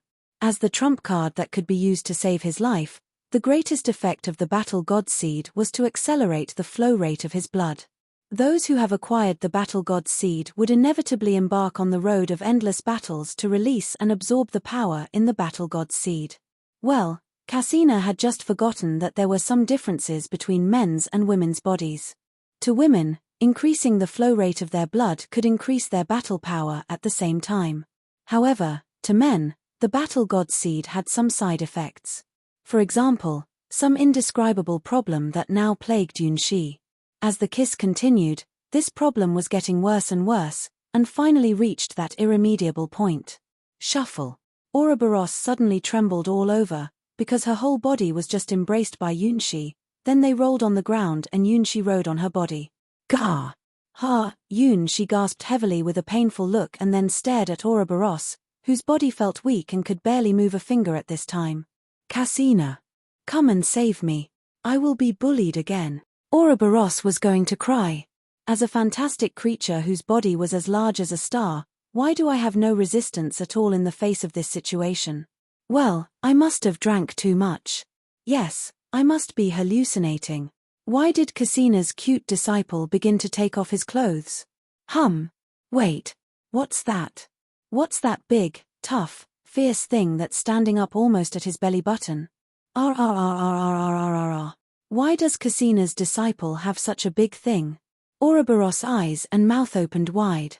Even her vertical snake pupils turned into silly circles. Yunshi rudely approached her and pushed her down, and that heroic, high-spirited, indescribable part of his body was completely stuck between Ouroboros' beautiful, slender legs. Ouroboros screamed and finally realized what a bad situation she was going to endure. If she knew that Cassina's cute, obedient disciple would suddenly become so violent, she would have never teased him. Yunshi didn't think too much, because the battle god seed was constantly providing him an endless stream of energy. Ironically, the original source of the energy was from Ouroboros' blood. To Ouroboros, it was just a negligible part of the blood in her true body. But being absorbed by the battle god seed, it could offer Yunshi endless vitality. Help! Cassina! This is my first time. That big thing, it can't get in. In Hydra's wine store, the pitiful and heart-beating sound echoed. Ouroboros never thought that she would one day encounter a great crisis for her chastity. After all, she was a fantastic creature, a great augur. No one would expect that there was anyone who could bully her in the endless god's domains. Help, Cassina! Ouroboros struggled hard, looking like a saltwater fish nailed to the beach. More than once, her final barrier had almost been broken. If it wasn't because that Yunshi's mind had also become cloudy, he would have already succeeded and enjoyed Ouroboros' wonderful body. Cassina! Cassina! Cassina! I'll give you everything. Make your disciple stop. Ouroboros shouted with despair. Finally, she made a decision. Transform. She decided to transform her human form back into the snake form. If she succeeded, at any rate, Cassina's disciple couldn't do anything to a snake, and her chastity could be saved in this way. Ouroboros thought so and started to do it. Unfortunately, she failed. No, it wasn't a total fail, to be exact, it was a half success. She forgot that she was drunk, so control of her forces was very bad right now. Only her legs turned into a snake tail, but her body didn't become a snake and still kept the human form. Because of her transformation, the robe that had wrapped her body was broken by the snake tail, revealing her snow-white peaks and that mysterious area. Ouroboros desperately tried to cover her soft, snow-white peaks with both hands. Instinctively, she tightly wrapped her snake tail around Yunshi's whole body. For the vast majority of people, this situation was extremely dangerous. However, Yunshi wasn't one of them. Because of his experience on the water god's fantasy island, because of the Lamia Queen and many other lovely Lamia girls, he was very experienced in dealing with this situation. Yunshi's hand easily touched the place that should not be touched, and then pinched, kneaded, dug, and then Ouroboros' body completely softened and relaxed. Her hands covered her breasts and her eyes became watery. Why are you so skilled? Oh, Ouroboros desperately found that her body became totally weak and limp. Yunshi blinked and continued. The days and nights with the Lamia Queen and the other enthusiastic Lamia girls had already let him master the skills of dealing with snake tails. Those enthusiastic Lamia girls often wrapped more than one snake tail around him and courted him. The Lamia Queen herself also seemed to like this unique way of mating. Compared with Ouroboros, who had zero experience at all, they had much more experience with Yunshi. Ouroboros never thought that her last salvation was a total fail. If she was still in her human form, at least, she could still struggle, at least, she could hypnotize herself into thinking that this wasn't her true body, so she could think she didn't lose anything. However, in this snake tail form, she couldn't do any struggling. Not only her body, but even her soul was also about to fall. Why is this so comfortable? If she wasn't drunk, she had 10,000 methods to kill him, but now even resistance was almost impossible. Her body became weak and limp. This was a sensory stimulus she had never experienced before, as if there were innumerable electric currents wandering through her body. Where Yunshi's fingers touched, her body trembled. The long snake tail couldn't exert the crushing pressure of squeezing, but she felt like she was being touched all over, shaking with the rhythm of his fingers. Whoa! Ah, no, her voice no longer panicked but groaned with a sweet gasp. A door to a new world was slowly opening to Ouroboros. It was a decadent and intoxicating world. By the time Yunshi's lips covered Ouroboros' lips again, Ouroboros' groan had become sweet and attractive, as intoxicating as the wine secreted from her mouth. Well, it's about the time. Somehow, Yunshi naturally understood that it was time to eat Ouroboros. Just like in the past times, he ate those shy Lamia girls. You, little bastard. Ouroboros also perceived that her body seemed to be ready for all kinds of happy mating postures. Alas, it's all the fault of Phoenix. That divination Phoenix asked for almost took half her life, and she still hadn't recovered yet. Otherwise, how would it be possible to be taken advantage of by others? After finding an unreasonable excuse for it, Ouroboros bit on Yunshi's shoulder and left deep teeth marks there. It's a curse from Ouroboros. Even if Yunshi ran to the ends of the earth, he can't get rid of it. Boom! The sky was torn by a sword, and Huahua saw at first glance that her childhood sweetheart was being bitten by a dangerous snake. And they were both naked. How dare you! Looking at her lover being bitten by a poisonous snake, even though the poisonous snake was so huge, she couldn't stop the anger in her heart. Sky-flying bloodline has no fear.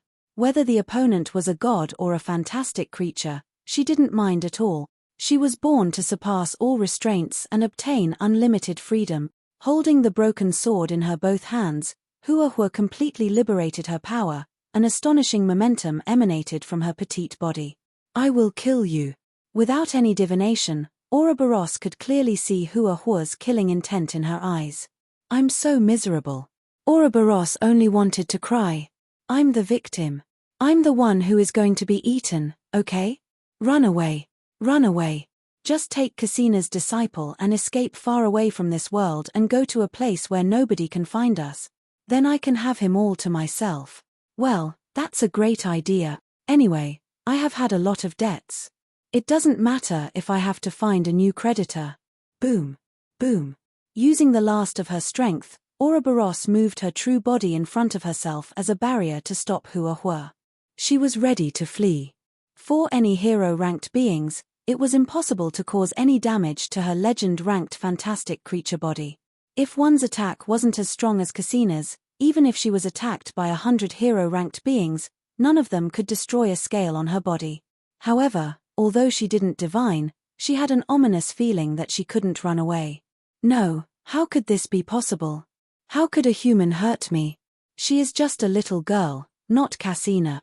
Looking at Ouroboros' enormous body move over, the enormous snake tail looked like a group of mountains joining together and floating in the air. Huahua's eyes become more combative. Are you wanting to flee? No way. I won't let you. Even if I have to destroy this world, I will not allow this shameless bitch to take my little she away. Let me show you the real horror of Sky-Flying Sword.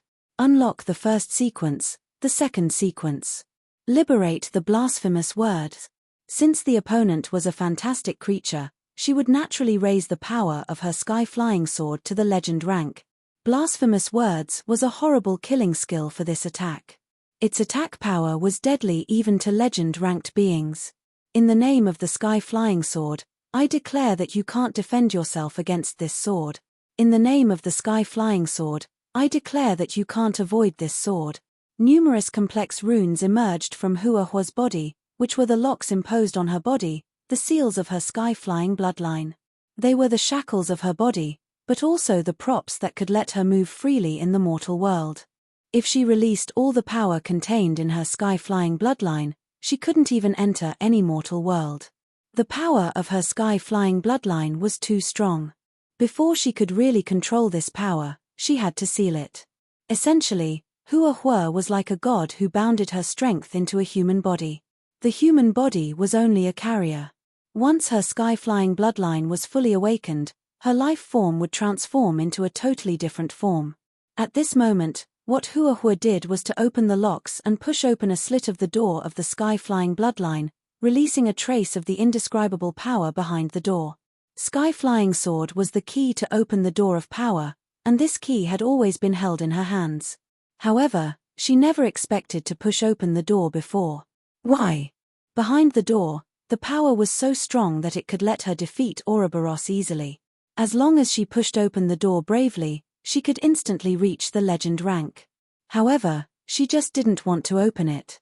Because beside her, her childhood sweetheart was always staying with her. She didn't want to leave him.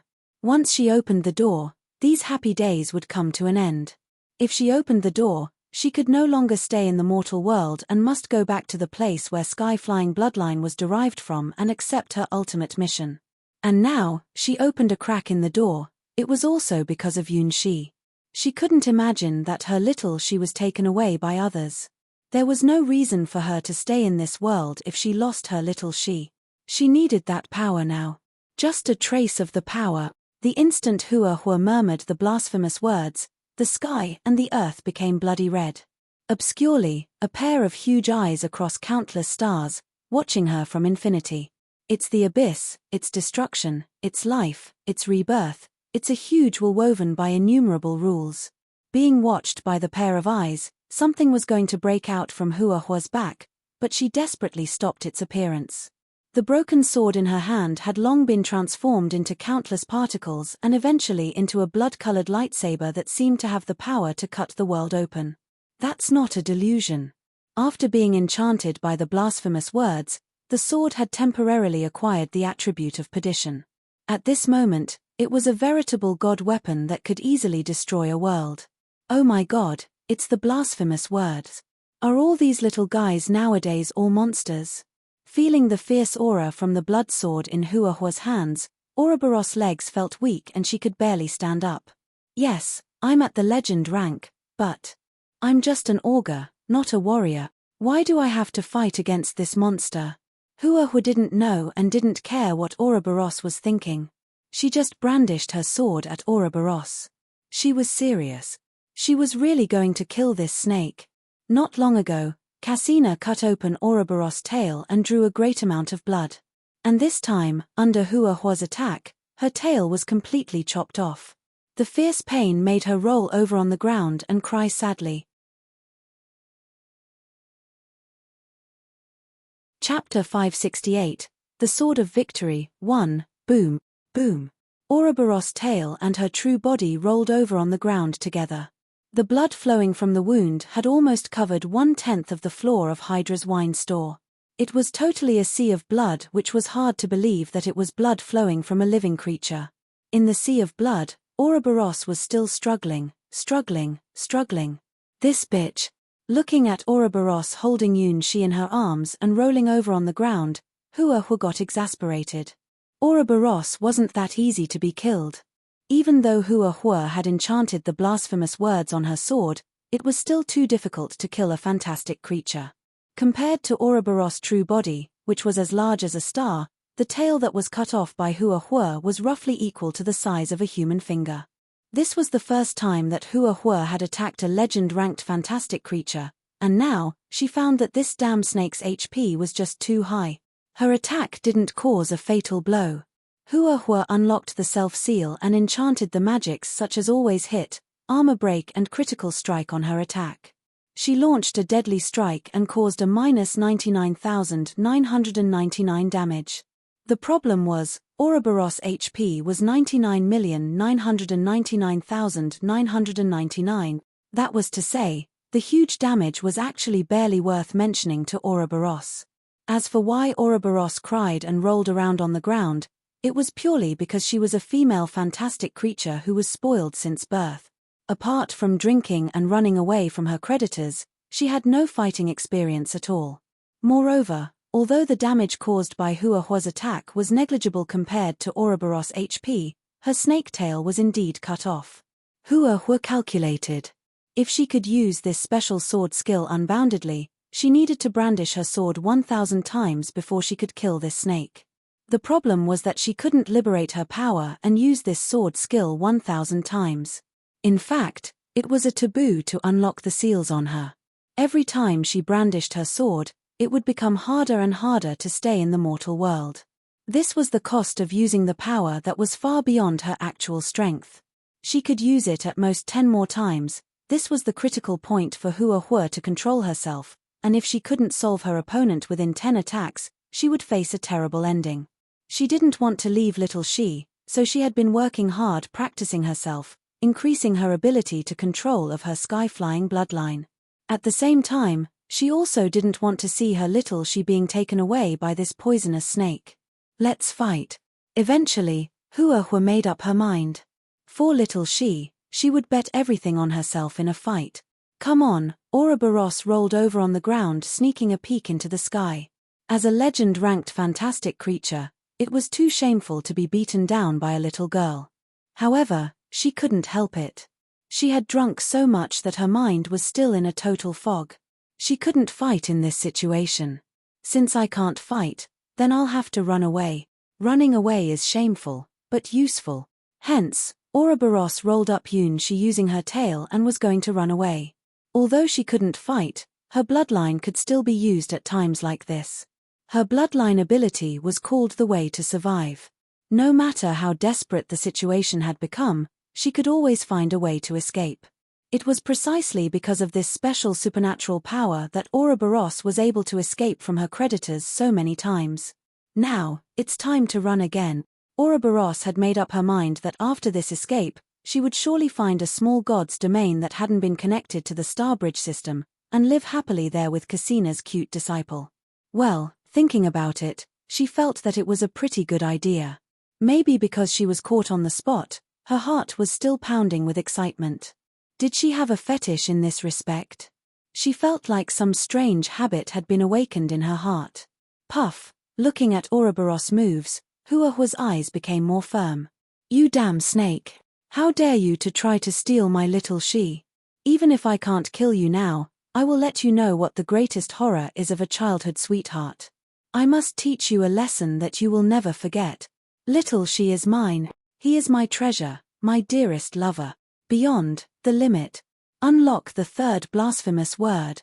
A small part of the runes all over Hua's body collapsed. At the same time, a strange protuberance grew out of Hua's back.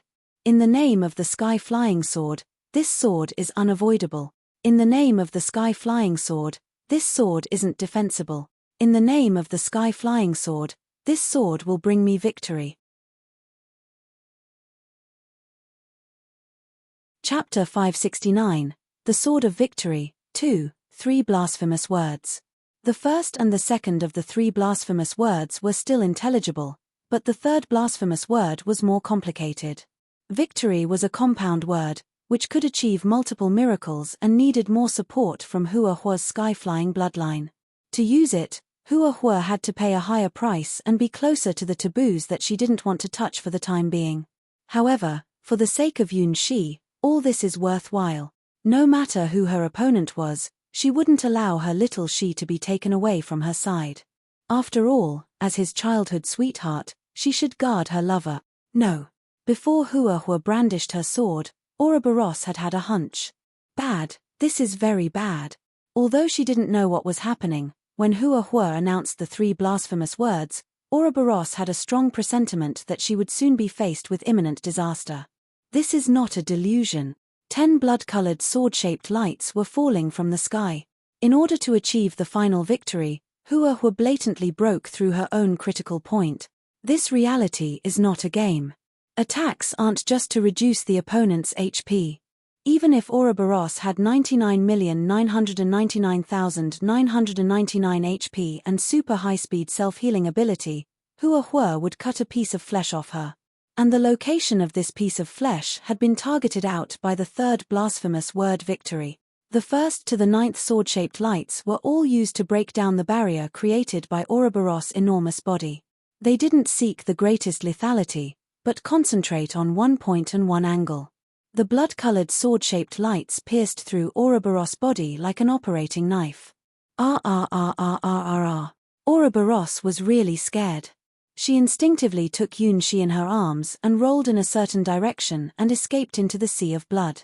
Unfortunately, for Hua, who had used the blasphemous word victory, even if she closed her eyes, she could easily find Ouroboros' position.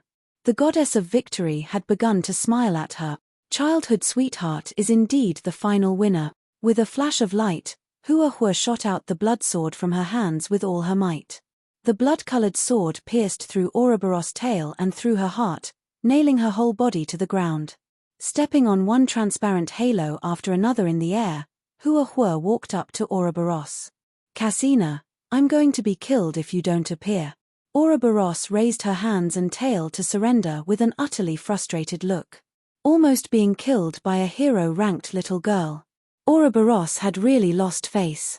Fortunately, her ability of the way to survive successfully sent her voice to Cassina. "Well, Ouroboros, oh, and my cute disciple."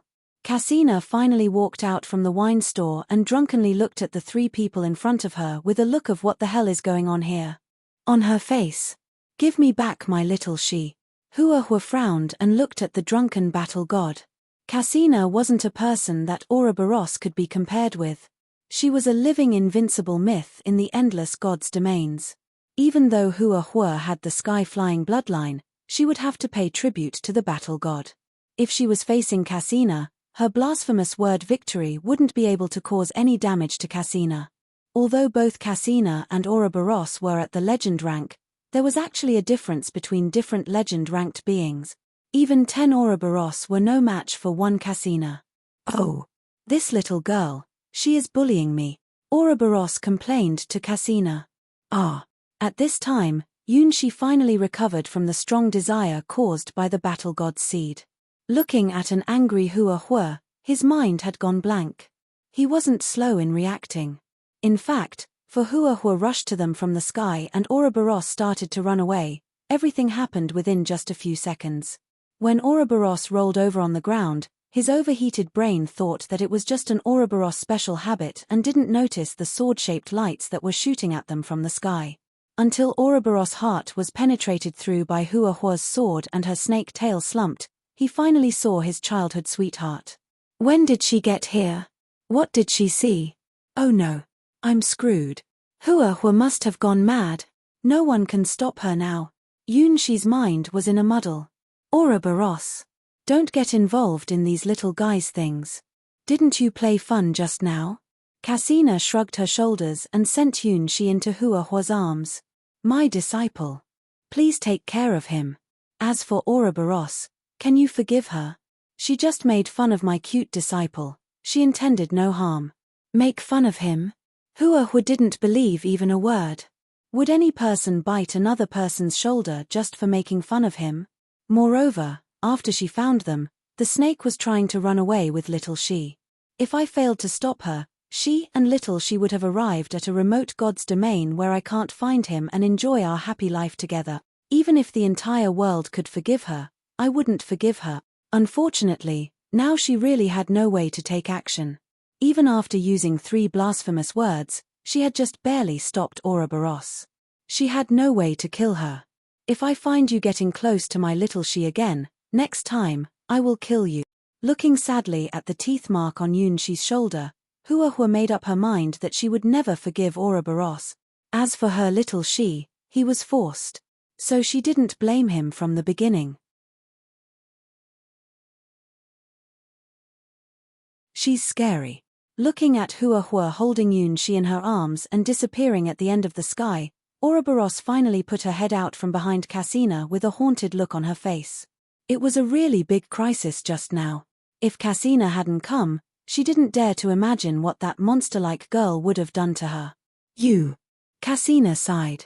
Now you know the importance of practicing your combat skills. Cassina knocked on Ouroboros' head. As one of the few friends of Ouroboros, she couldn't tolerate that her friend was such a weak fantastic creature. She was the shame of all fantastic creatures. I don't want to fight. I'm an ogre, why should I fight? As Ouroboros shook her head no. She was an immortal star serpent, a fantastic creature who represented one of the rules of the universe, the strongest ogre who could observe the river of destiny in all of the endless god's domain. Ouroboros had been a winner since her birth. She never fought anyone anyway. Once she encountered something that she couldn't solve, her only solution was to run away. If she didn't fight, she wouldn't be defeated. She was the indefectible king, Ouroboros. But this time, it seemed a little different from what happened to her in the past. Although she successfully escaped again, she was depressed with a sad feeling of having lost something very important. Has that little fellow occupied such a large place in her heart? Anxious and uneasy, panic and nervousness, stimulation and heartbeat. The time she spent with him, even though it was so short, made her experience too many firsts. This kind of extremely unwanted feelings was unprecedented for her. So, do you want to be stronger? Cassina shrugged her shoulders and she easily saw through Ouroboros' idea. Whoa! Indeed. I feel a little unwilling, Ouroboros laid on the ground, biting her tail absently. This was her habit when she was in great trouble. From birth to the present, the greatest worry Ouroboros had ever had was what she should eat every day. Every day she lived happily, and no matter what bad things happened, she would forget all the troubles in the blink of an eye. With her prophecy talent, she didn't fear anything. The same was true of this trip to Hydra's wine store. Not too many living beings in the endless gods' domains dared to steal a god's things, and she was one of them. In the past, no matter what misfortune she had suffered, how many forces had joined forces to chase her, she didn't know or care, but this time it was totally different. For the first time, she felt that she had really lost something important, and her chest was tight as if her most precious treasure had been stolen. Does this mood mean love, which she has never understood before? Did she fall in love with Cassina's disciple at first sight? Humph, he is just a little bastard. After I catch him, I must retaliate and torture him with all kinds of trick. Yeah, that's it. I didn't lose. It was just a strategic retreat. How could the great Ouroboros be beaten down by a little girl? It's impossible. Finally, Ouroboros made up her mind. Cassina, I want to practice. I want special training. With a flick of her tail, Ouroboros made a decision she had never thought that she would make before. Oh, good. But, in your situation, you have to start from the most basic parts, Cassina smiled. She had long been accustomed to Ouroboros' lazy attitude. With my talent, after 3 months of practice, I can become a super golden Ouroboros. I can become the overlord of the universe. Ouroboros made an ambitious declaration. Very good. To celebrate that you finally began to practice, let's drink. Drink. Take out the last stock in Hydra's wine store. Cassina and Ouroboros drank happily again. As for practicing, they decided to wait till they had drunk all of Hydra's wines. She was dizzy. He tried to look around but everything was blurred in his eyes. It was a side effect of the battle god's seed. After doing this thing and that thing to Ouroboros, his body was satisfied but his mind became empty, the whole world became tasteless in his eyes. However, this state soon ended, because he smelled a good, familiar fragrance. It was the fragrance he would smell every summer, the fragrance of his childhood sweetheart. Hua, slowly opening his eyes, not surprisingly, he saw that familiar and lovely face, as well as the scattered hair. It's so warm. Here is. I'm in Hua's arms. His head was being put on Hua's knees as she touched his head gently and warmly. On one side of his shoulders, a bite mark was clearly visible. It was the mark left by Ouroboros, a cause and a mark of fate. She didn't know how special this bite mark was, he only knew one thing. It was making Hua jealous. When she looked at the bite mark, the anger in her eyes could almost ignite everything, and only when she looked at She's face would she become gentle. Poor little she, you were entangled by a poisonous snake, Hua gritted her teeth. It wasn't her specialty to dispel the curse. Unless she cut off She's shoulder, she had no way to remove the mark. What did that damn snake do to my little she? If I came there just a little while later, what would she have done to him? She's face suddenly turned red. He remembered the bouquet in Ouroboros' mouth. Well, it's hard to explain it. Teacher Cassina, it was all the fault of your battle god's seed. It doesn't matter. No matter where you are, I'll come and save you. No matter whether it was that snake or any other monsters, I'll kill them all. Looking at Hua's eyes, Yunshi realized that she was serious. Well, I believe you. Without having to make too many excuses, because it would be worse if he told her the truth, Yunshi believed in his childhood sweetheart absolutely. In his eyes, once Hua became serious, there was nothing she couldn't achieve. Beautiful and powerful, gifted but also approachable, in addition to a little bit of jealousy, Hua was a perfect girl in Yunshi's eyes. Like the sun, like the sky, like the earth, like the ocean, Hua was the embodiment of all things in his heart. His eyes would always be attracted to her. The more he understood her personality, the more he understood her strength. So far, Hua still hadn't shown the absolute limit of her strength. What power was lurking in that tiny body? Little she, don't be bitten by a venomous snake next time. Hua's eyes became heavier little by little. Even though she was a strong girl, she had to pay a price for liberating the power lurking in her sky-flying bloodline. While she was fighting, she had no time to feel the fatigue. Now that she had brought Yunshi to this safe area, fatigue swept over her body like a wave. I'll just rest for a while. Hua closed her eyes and leaned gently on the tree behind her, and didn't forget to hold Yunshi's neck with both hands as if afraid that when she opened her eyes, her little she would disappear again. Sorry. Hua, realizing that Hua slept just because she had overtaxed her power, Yunshi let out a sigh of relief. It was he who took the initiative to attack Ouroboros. No, he couldn't imagine what would have happened if she knew that. Fortunately, Hua didn't even suspect him of anything, which actually made him feel a little guilty. Oh, if Hua knew what his body had done during the days when she was not in the White Lotus Sword Palace. No, that wasn't what he did. He didn't know that Star Thunder, Starfire, and Star Snow would use his body to do those things. Had he been awake, he would have never allowed himself to do those things.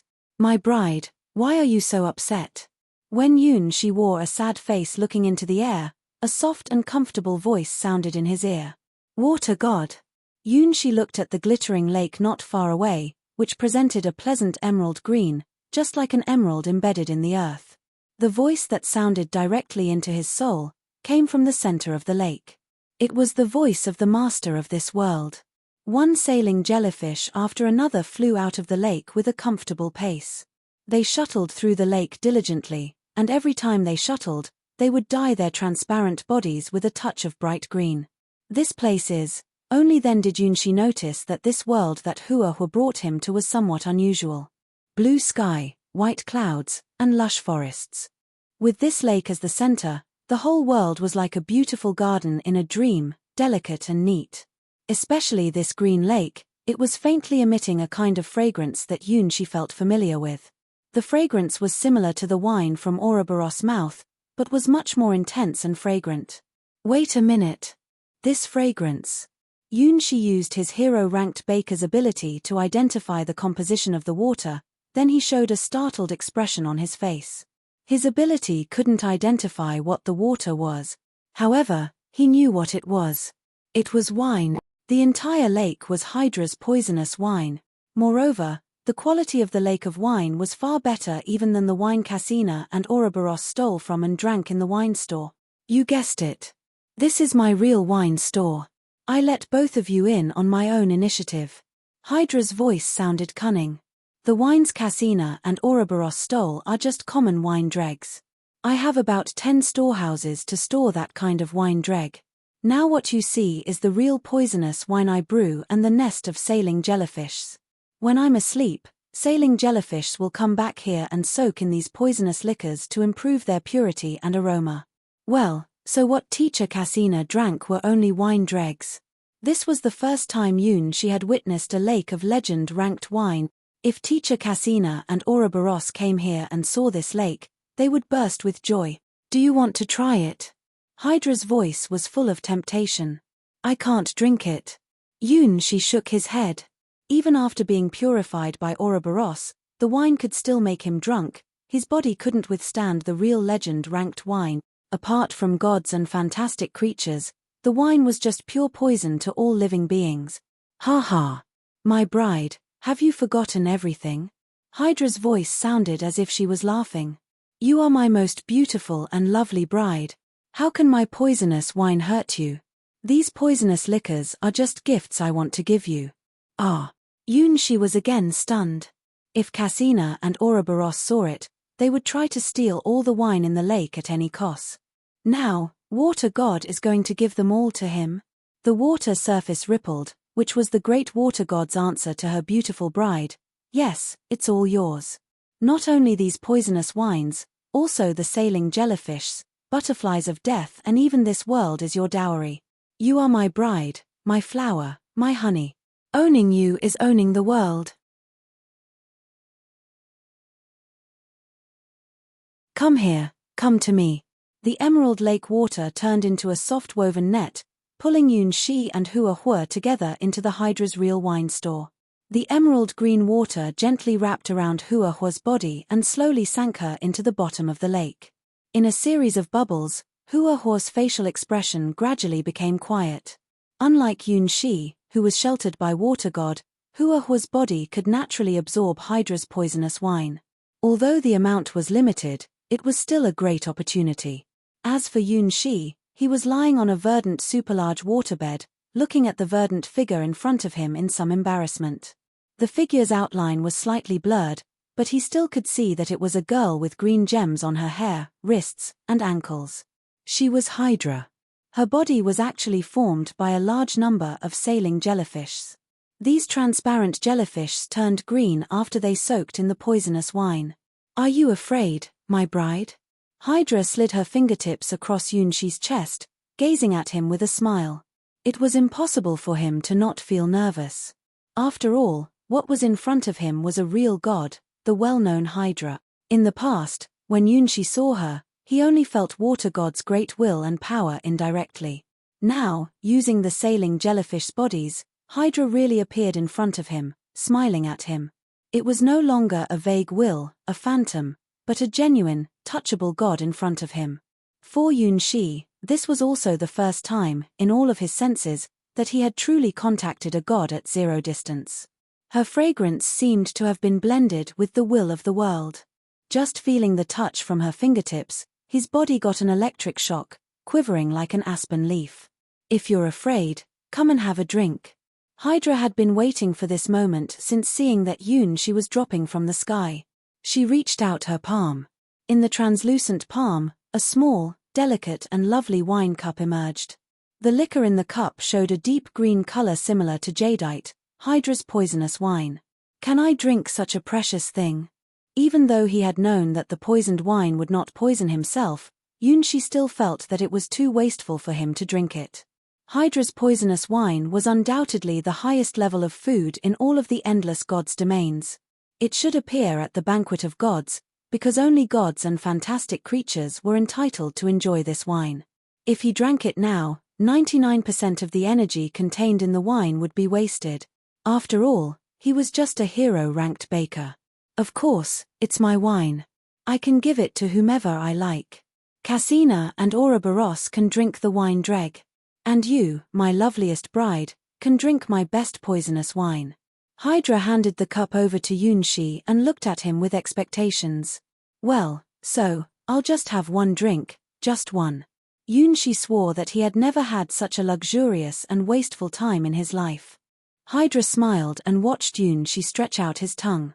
At the same time, her small hand turned over and another cup appeared in her hand.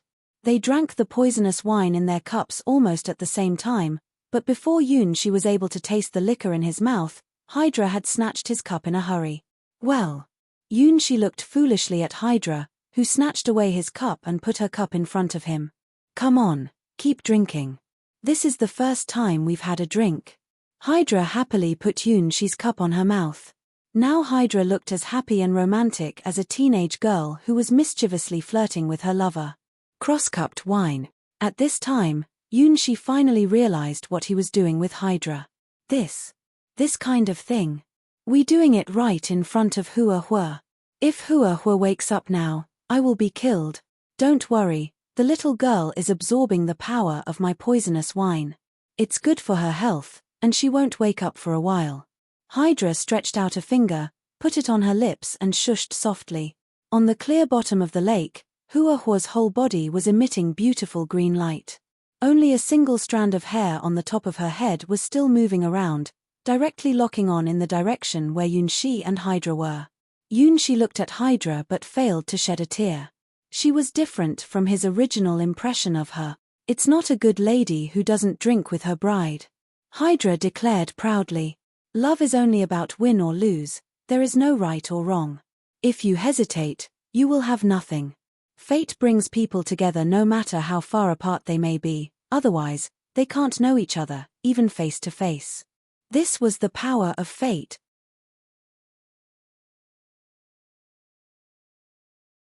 Yunshi was drunk. Just a single cup of Hydra's poisonous wine had brought him into an extraordinarily wonderful and magical world.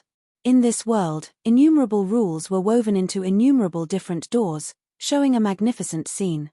Yunshi was standing in the center of these doors, looking sillily at them. For him, it was too early to see these things. At his level, he shouldn't see these secrets now. It was Hydra's wine that presented this magnificent world to Yunshi. Each door represented a different rule, representing the truth that wove the world. Behind every door was a world. Fire, gravity, ice, earth. Divination, psychics, void, nightmare. Not only the rules of Hydra's world, but also more strange things were mixed in. Hydra's poisonous wine was the key to let the drinker to enter this fantastic realm. Yunshi confusedly reached out his hand and inadvertently touched a transparent silk, capturing one of the doors. The next moment, his mind was pulled into the door and fell into an endless maelstrom. "Oh, you found your door so quickly? My bride is so awesome." Hydra smiled and hugged Yunshi's body in her arms. Deep at the bottom of the lake, a strand of hair was moving around anxiously above Ouroboros' head with shining green light. Yunshi looked blankly at the world under his feet. It was a vast, ruined land. All kinds of building debris stood on the ground like giant garbage dumps, and none of them were intact. Without sunshine, the whole sky was gray, as if it was covered by countless dust particles. "Am I dreaming?" Yunshi looked at his body. In this world, he seemed to be just an unreal white shadow, whose form was between reality and delusion. "Hey, newcomer." While Yunshi wondered what this world was, a friendly voice echoed behind him and a hand patted him on the shoulder. Yunshi turned around and saw a shadow exactly like himself, but the color was green. "Where is this place?" Yunshi remembered that he was drinking with Hydra, so how did he come to this world in a twinkling of an eye? "Oh, sure, a newcomer. I don't think you have your own memory yet. This is the 1130th stress test. I'm the 13th host machine, and my codename is Eternal Green. Are you one of the newly established planet quadrant computers?" The green shadow was moving around Yunshi with curiosity. Planet quadrant computer? Yunshi remembered that after drinking Hydra's poisonous wine, he did seem to see a door called Planet Quadrant Computer and touched it. Boom. While Yunshi was still wondering why he came to this world after touching the door, a world-shaking explosion shocked the entire world. The earth was like a fragile eggshell, melted and evaporated in the sudden sunshine. A huge mushroom cloud rose in the sky like a legendary pillar supporting the sky, lighting up half the sky. The shock wave triggered by the explosion turned the buildings in the range of hundreds of kilometers into debris and roiled up the dust all over the sky. Well, now Yunshi knew where the dust that covered the sky came from. TSK, the foolish humans, just don't know when to give up. The shadow who called itself Eternal Green looked at the explosion in the distance and seemed to have been used to it for a long time. No matter how many times we repeat the process, they are still so foolish and stubborn. Is that a legendary superweapon? Even though he was just an ordinary person living in a remote sword domain in the Eastern God's domain, Yunshi had heard about the superweapon invented by the mortals of the Mechanus God's domain. It was said that the superweapon could cause legend-ranked damage. It was an ultimate weapon made by mortals.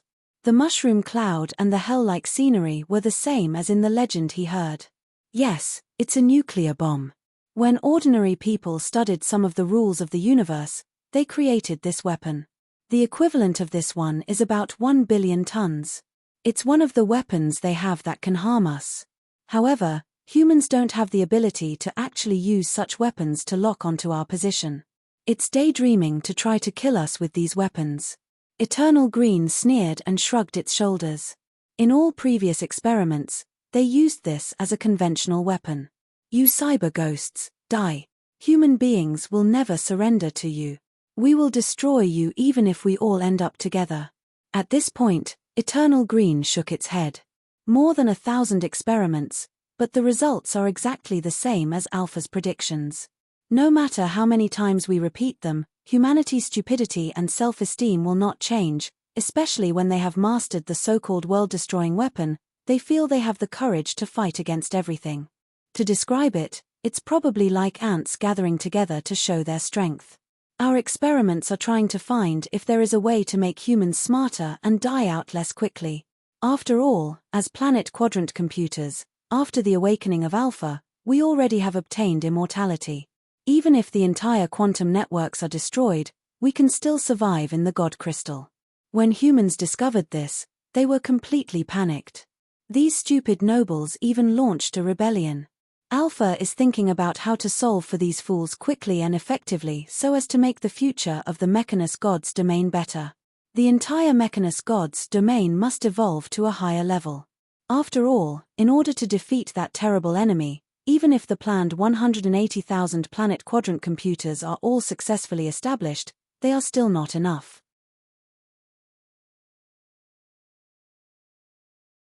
Alpha's world. Yunshi finally understood where he was.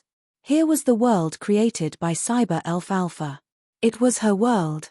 And he was not a planet quadrant computer nor a quantum ghost, he was just an outsider whose mind accidentally entered this world. So, is this what the world looks like in Alpha's eyes?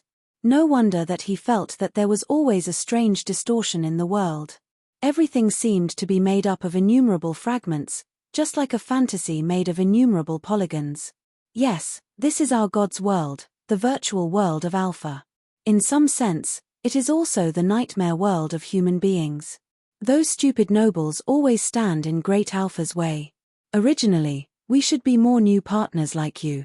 If these stupid nobles didn't stop us, we'd have done 10% of the planet quadrant computer's expansion project. Now, it's the time to let those stupid people witness our power. Eternal Green looked angrily at the location of the last underground fortress of human beings.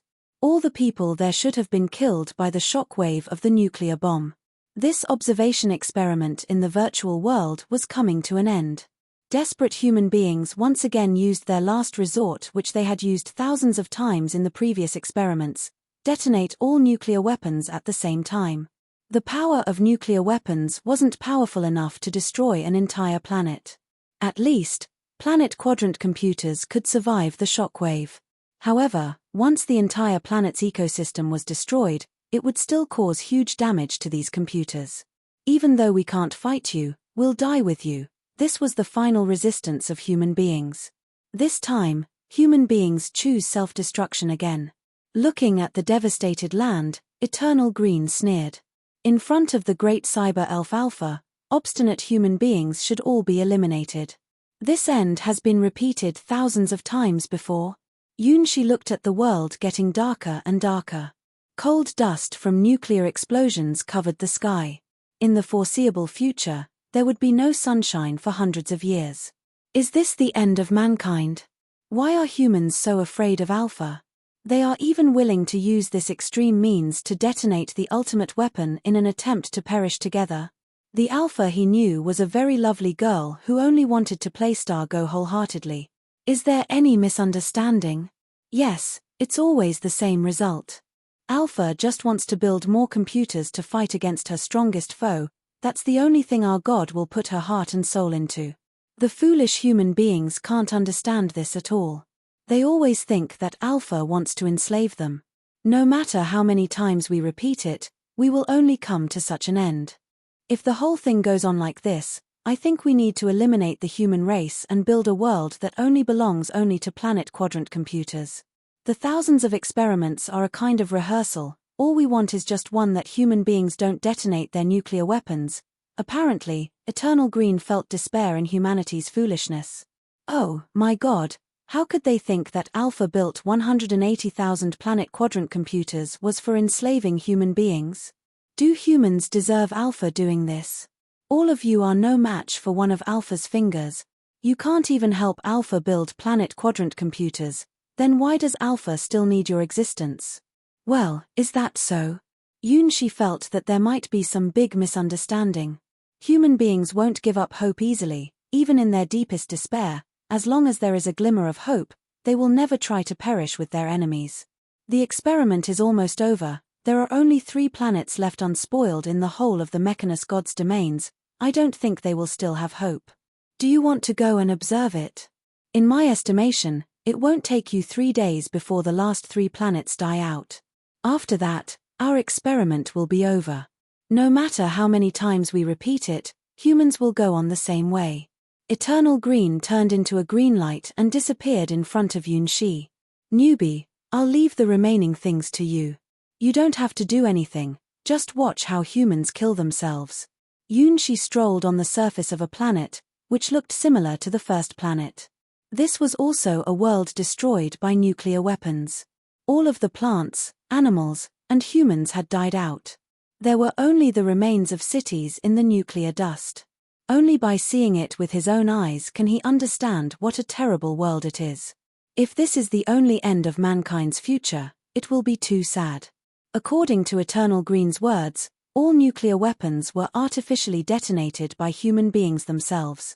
These ultimate weapons hidden in the ground had always been regarded as the ultimate means for human beings to fight against Cyber Elf Alpha.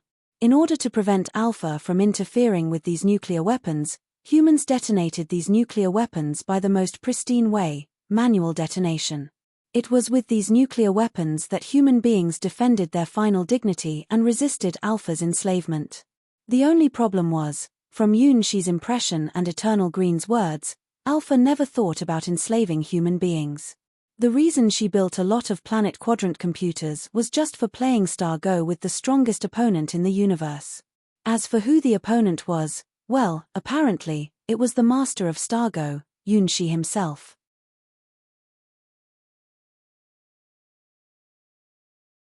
That is to say, in order to play Star Go with me, it triggered the end of the Mechanus God's domain.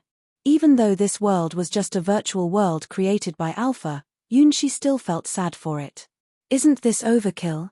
After counting the dead planets that he had traveled to on the way, Yunshi found that the future of human beings in the Mechanus God's domain was indeed at stake. All the planet quadrant computers he met on the way, such as Eternal Blue, Eternal Red, Eternal Gold, Eternal Silver, it seems that planet quadrant computers like to name themselves in this style, all had a bad impression of human beings. They had already considered sentencing humanity to death. The people in the Mechanus God's domain hadn't realized that their entire God's domain had been covered by the shadows of these quantum ghosts, and the countdown to their doomsday had begun. Once Legend-ranked Alpha got serious, she could eliminate all living people in the Mechanus God's domain within a few minutes. After all, Cyber Elf Alpha was a god, a legend-ranked being. Even if the number of ordinary people reached tens of millions or billions, it was meaningless in the face of the legend rank. The legend rank had gone beyond the limit of mortals' imagination. Take Sun Crow and Sun God Hura as 2 examples. The 2 Sunwalkers had the same power of the Sun, SN Drive. The power of any SN Drive could instantaneously and completely evaporate a continent. Even if there were millions of human beings, they would instantaneously turn to ashes under the high temperature of more than 10 million degrees. The strongest humans in the Mechanus God's domain was at the hero rank. Because of the special rules of this world, the people here couldn't reach the legend rank. Cyber Elf Alpha was probably the only exception in the Mechanus God's domain. The people here were far from understanding what the legend rank represented. Perhaps it was also because the mortals in this world had mastered the power of nuclear bombs. Nuclear weapons, just like planet quadrant computers, were specialties of the Mechanus God's domain. They would lose effect in other gods' domains. Only in the Mechanus God's domain could mortals obtain higher identities than common hero-ranked people, which made them think that they could also control God using the same method. Even Ouroboros, a pure augur who didn't know how to fight, nuclear weapons couldn't really harm her, because she was at the legend rank. Oh, why did they do this? As a human being, Yunshi didn't want to see human beings have this future. He couldn't help but shake his head. In a sense, these mortals were courageous, however, because of the special rules of the Mechanus God's domain, they knew too little about the legend rank. All humans in the Sky Sword God's domain knew it. Although it was a realm that no mortals could touch, at least, everyone knew it. The legend rank was God, legend, myth, the embodiment of the final fantasy of all living beings. This was the most basic common sense for the ordinary people in the endless God's domains. Perhaps only the people in the Mechanus God's domain didn't know it.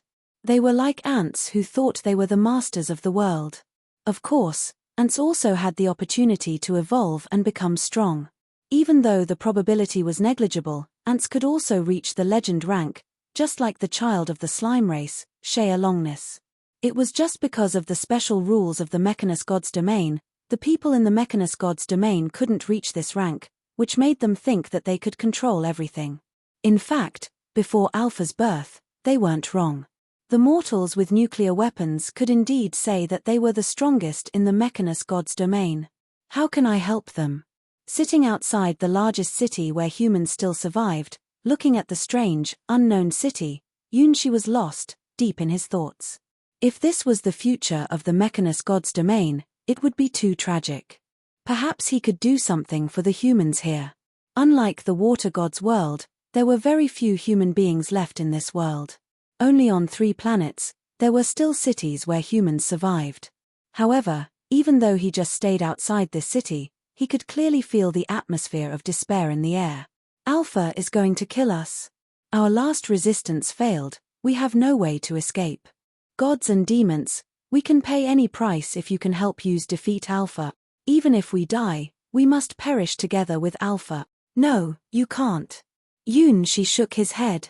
Legend-ranked beings could only be killed by legend-ranked powers. Ordinary people couldn't even hurt Alpha. From beginning to the end, Alpha didn't even appear. According to Eternal Green's words, Alpha was studying Stargo and didn't even pay any attention to the humans. Even if the world is going to be destroyed, don't bother me when I'm playing Stargo. This was what Alpha told the Planet Quadrant computers. As long as humans could continue building new Planet Quadrant computers for her, she didn't really mind what humans were thinking and doing. Unfortunately, humans refused to build more computers for Alpha. They even regarded it as a great shame and launched a rebellion, trying to overthrow Cyber Elf Alpha's tyranny. As for the result, well, this was the result. And it wasn't just a small probability event. In this virtual world, Alpha had repeated the simulations thousands of times, and this end had appeared thousands of times. No wonder the Planet Quadrant computers all thought that human beings were hopeless. The best solution was to eliminate them all at once.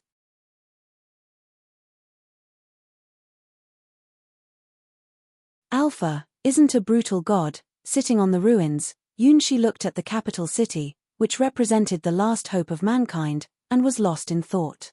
This was a virtual world created by Alpha's god power. Every human here was created by using the data in the real world. 90% of their characters were the same as their real human counterparts.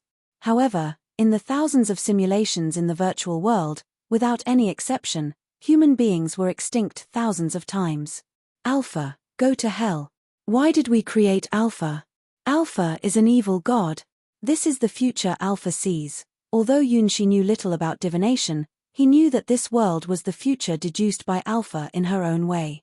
Because the Planet Quadrant computers saw this future and got tired, so that they wanted to avoid this future.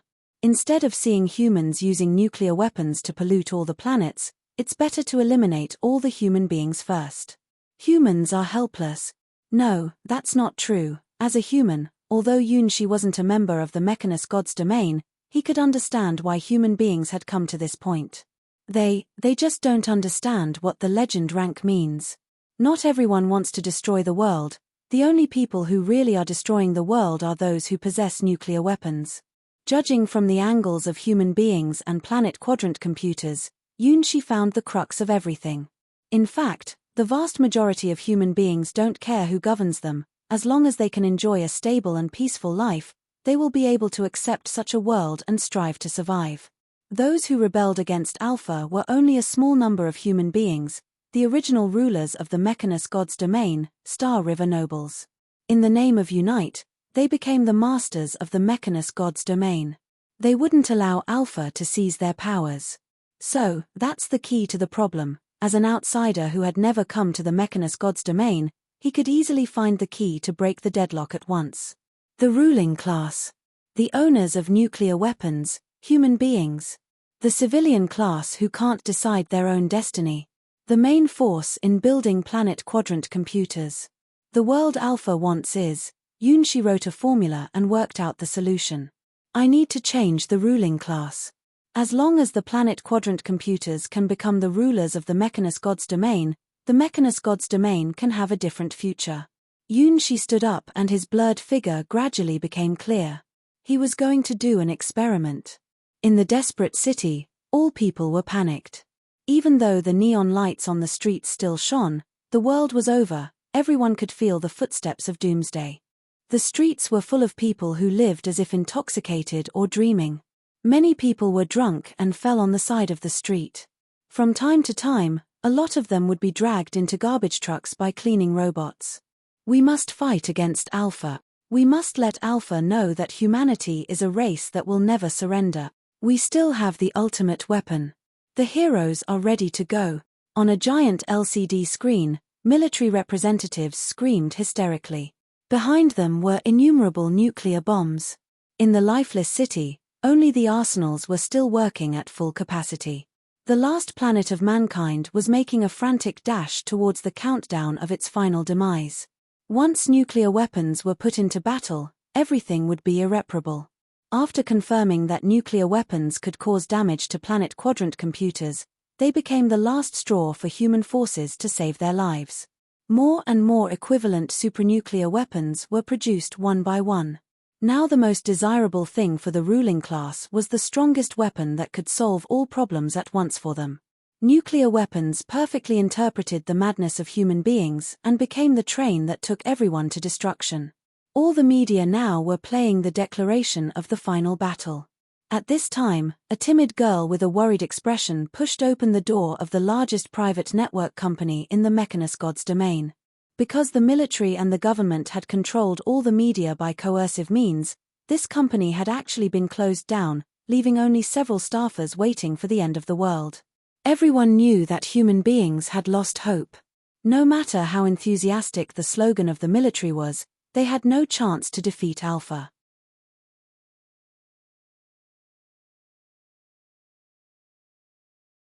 Chapter 577, Dawn 1. Humans had been defeated.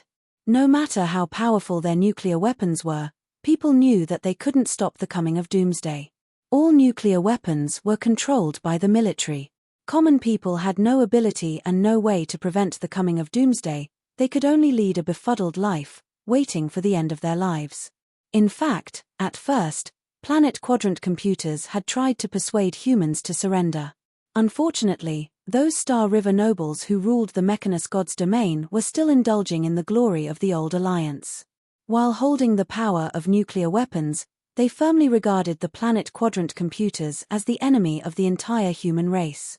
They firmly refused to help Cyber Elf Alpha build more planet quadrant computers many, many times. Finally, these planet quadrant computers lost their patience. Until this day, when the countdown reached the final stage, a girl walked into this place. Alas! I'm not used to this way, the black-haired girl looked at the white dress on her body. Although she had been used to the maid uniform, however, it was still too shameful to be putting on this light, lace-filled dress. Pushing open the door, the girl gently crossed the empty corridor and passed through the drunken staff, finally coming to the main stage of the company. Here once was the most brilliant stage in the entire Mechanus God's domain. Countless idols and stars had left their traces on this stage. At the same time, under the control of the military, this was the only stage where they had a port connecting with all the remaining planets. Although the port had been locked by the military, it wasn't a problem for this girl.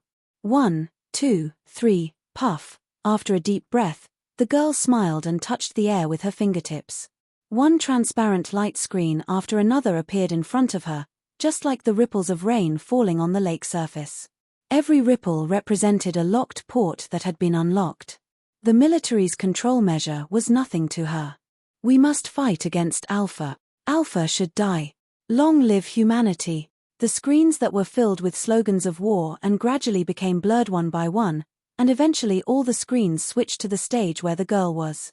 Initially, people hadn't saw this, they just wondered why the voice of the military suddenly disappeared. Why, is it a stage show? That girl, is she the new spokesman of the military? How rare it is, the military can finally let our ears rest for a while. People looked at the screens in surprise, but none of them realized that it wasn't the military's plan. Puff. Ha! The girl closed her eyes and folded her hands. It looked as if she were praying, but also like she were making a decision. That was a decision that was crucial to all human beings in the Mechanus God's domain. She is. Planet Quadrant computers also noticed this. Ah, I know her, she is a newborn little guy. Eternal Green was the first one who realized the girl's identity. Yes, I've seen her too. She is a very energetic newcomer. Her talent is perhaps the highest I've ever seen. Why did she run into the human city?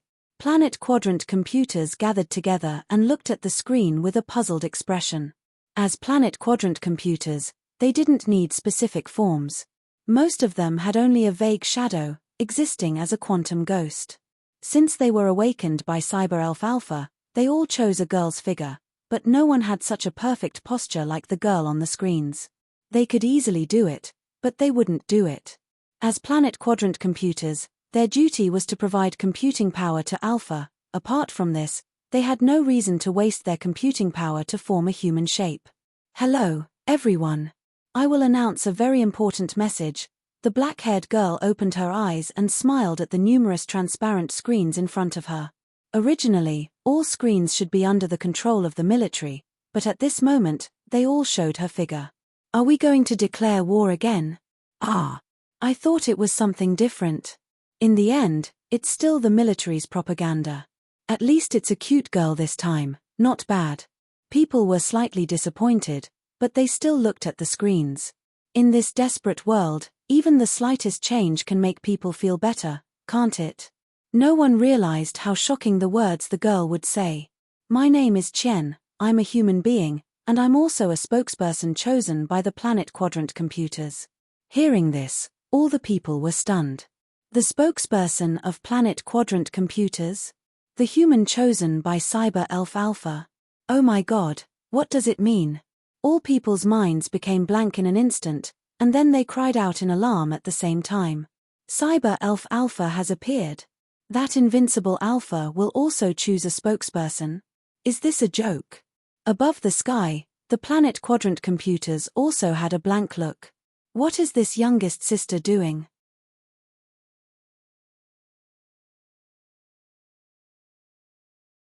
Chapter 578, Dawn, 2. In the central area controlled by the military, engineers were busy working like ants for the military, trying to repair the modified flow of information amid the hysterical roar of several generals.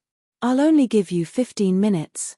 If no one can cut off the network within 15 minutes, I'll shoot all of you to death. The representative of the Star River nobles, General Lawton, coldly raised his silver pistol and aimed at the engineers who were madly inputting instructions. I'm not joking. You have only 15 minutes. No, all the information loops are encrypted. With the computing power of our remaining computers, we can't calculate the password of any of the loops within 10,000 years. What kind of technology is this? It's absolutely not the technology that human beings can have. It's Cyber Elf Alpha. She finally did it. One by one, the engineers showed a desperate expression on their faces. They couldn't do anything to the information loops that had been controlled by Chen. I'm not asking if you can do it. You must do it. General Lawton shook his head and shot a white-haired scientist without blinking his eyes. If you can't even disconnect the direct broadcast, why do I still need you? General Lawton had lost his last bit of patience with these computer experts. Facts had proved that these old computer experts could do nothing in the face of Cyber Elf Alpha, the god of the electronic field.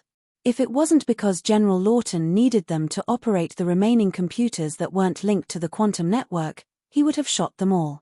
If it wasn't because these bastards who always advocated that Cyber Elf Alpha could create a new future for the Mechanus God's domain, how would the Mechanus God's domain come to this desperate end? Yes, the Mechanus God's domain would have a brand new future, but they, Star River nobles, would lose everything in this future. In this case, no matter how wonderful this future is, why do they need it? Only the Star River nobles could be the rulers of the Mechanus God's domain. They would never allow Cyber Elf Alpha to challenge their status. They were born to be the rulers of the Mechanus God's domain. They were born to be the hope of people. From the past, now, to the future, the Mechanus God's domain must be ruled by them forever. If anyone dared to rebel against them, they would use nuclear weapons to stamp out the rebellion without hesitation. Ordinary people are supposed to be ruled by Star River nobles. They just need to be obedient. Even those hero-ranked people are just their dogs. The Star River nobles should be the masters of the Mechanus God's domain.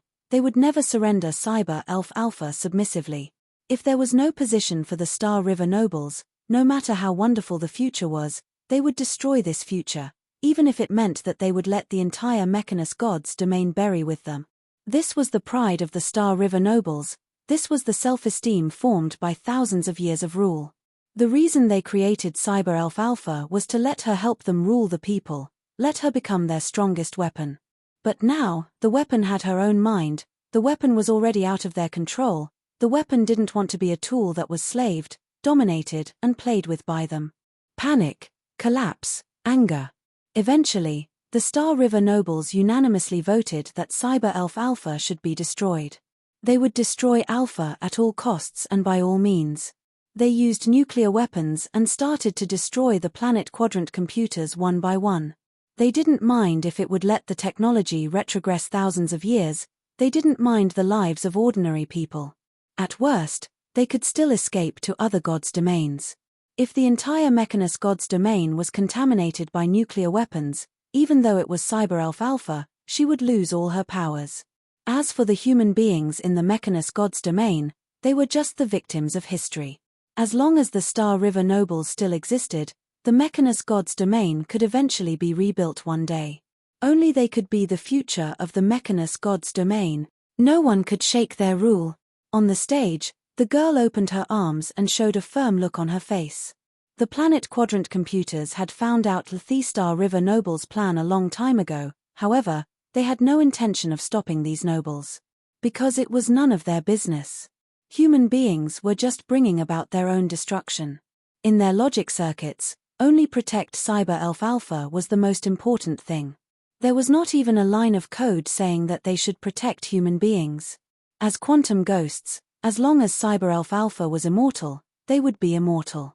Planet quadrant computers didn't understand why humans felt panic, anxiety, and despair at all. As quantum lives, they didn't understand emotion and civilization. These concepts belonged to humans, but not them. Nuclear weapons couldn't destroy the quantum network built by Cyber Elf Alpha, so they just looked at human self-destruction and gave up persuading them to surrender. In other words, this was fate, the result of the plan of the Star River nobles. As for the Star River nobles, they had already escaped away. They abandoned countless ordinary people and soldiers in the Mechanus God's domain and tried to make a comeback in the future. This fate must be changed. At least, people should have the chance to decide their own destiny. Opening her mouth gently, the girl began to sing. That was the last salvation in the darkness. That was the dawn. The title of the song, Wish.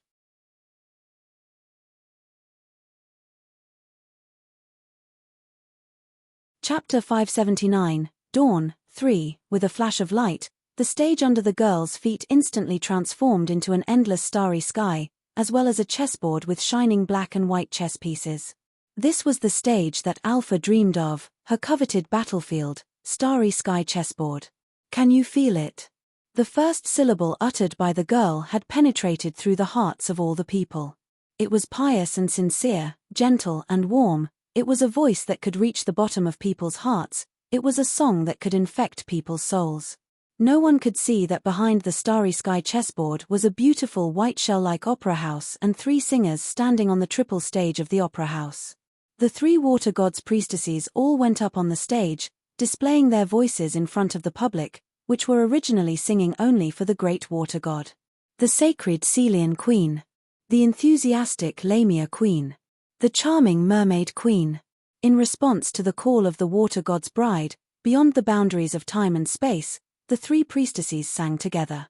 The song was a field that the Mechanus god's domain had never touched, because it was a song originally used to please the god.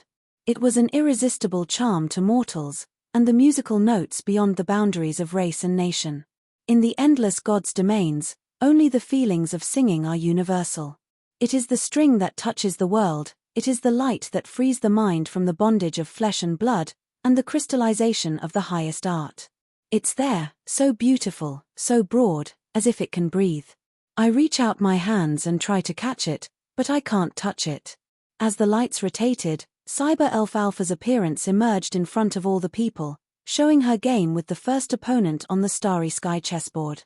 It wasn't the cold look in the imaginations of the people of the Mechanus god's domain. On the screen, she was immersed in the game, forgetting everything around her.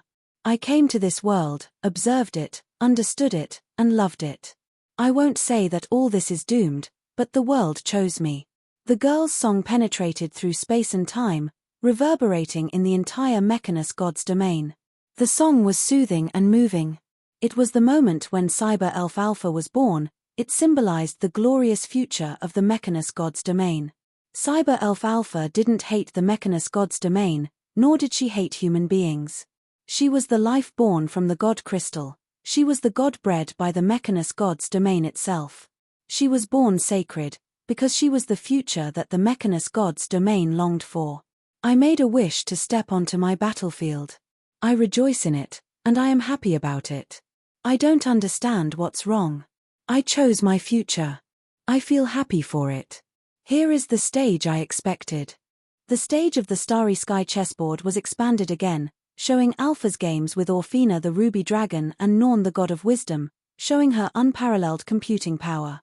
I just want to know the mystery of the stars, I only want to seek the eternal truth. For this reason, I will go forward bravely and never retreat. On the starry sky chessboard, Cyber Elf Alpha finally met her destined opponent, the strongest enemy. The master of Stargo, a cloud in the sky. For the first time, Cyber Elf Alpha was in trouble. The rhythm of the music began to become urgent, and people's heartbeats also accelerated. They wanted to know why Alpha suddenly became so serious and why she looked so nervous in the god crystal. At that moment, through the singing of the girl, all people in the Mechanus god's domain felt Alpha's mood. It was amazing and complicated. It was like the first time you came into contact with a brand new world, and your soul was sublimated. On the starry sky chessboard, the invincible opponent had begun his ultimate attack, star-breaking. At this moment, all human beings felt the despair Alpha had tasted. Who are you? Where do you come from? Where are you going? Under a cloud in the sky's fierce attack, Alpha's tiny body curled up with a painful look on her face. Immersed in the song, all people in the Mechanus god's domain felt Alpha's mood, feeling her pain and panic. I stumbled and couldn't find my way. I was at a loss, everything was so vague in my eyes. I don't understand what happened. Dust to dust, ashes to ashes, I lost something important. The screen switched to the planet quadrant computers. The overheated planet quadrant computers extinguished one after another, as if representing the arrival of the Dark Age. The next moment, a ray of dawn appeared above the sky, and the girl's song touched the chords in all people's hearts. I wish to create a new world. I have died in the past, who will know my name and life story? I was lost in the unknown, who will know my place? My heart has gone to Nirvana, who can seek for its trace? My disappearance is already doomed, but I shall never stop. The disaster hasn't been ended, and will last forever in eternity. My fear, my tear, and my heart are empty. I'm nothing, I'm void, I'm ash, I'm desolation. The gods have died, the twilight is coming. As the light is still shining on the ground, I return from eternity. My name is Alpha, I'm the supreme god of the Mechanus god's domain. With quantum crystalline wings unfolding behind her back, Cyber Elf Alpha appeared in front of everyone in the winding of endless starlights. This wasn't fantasy nor polygon virtual technology, but the real Cyber Elf Alpha came to the stage, appearing in front of the people of the Mechanus god's domain. I declare, the Mechanus god's domain will usher in a bright new future. This time, humans finally understood what Alpha longed for and what her existence meant. She wouldn't be humanity's enemy, she wouldn't try to dominate the world.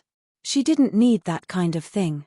She herself was the supreme will of the Mechanus god's domain, she was blessed by the world. She was beyond the imagination of the Star River nobles. They didn't believe that such a great will really existed in the world, affecting the hearts of all intelligent beings.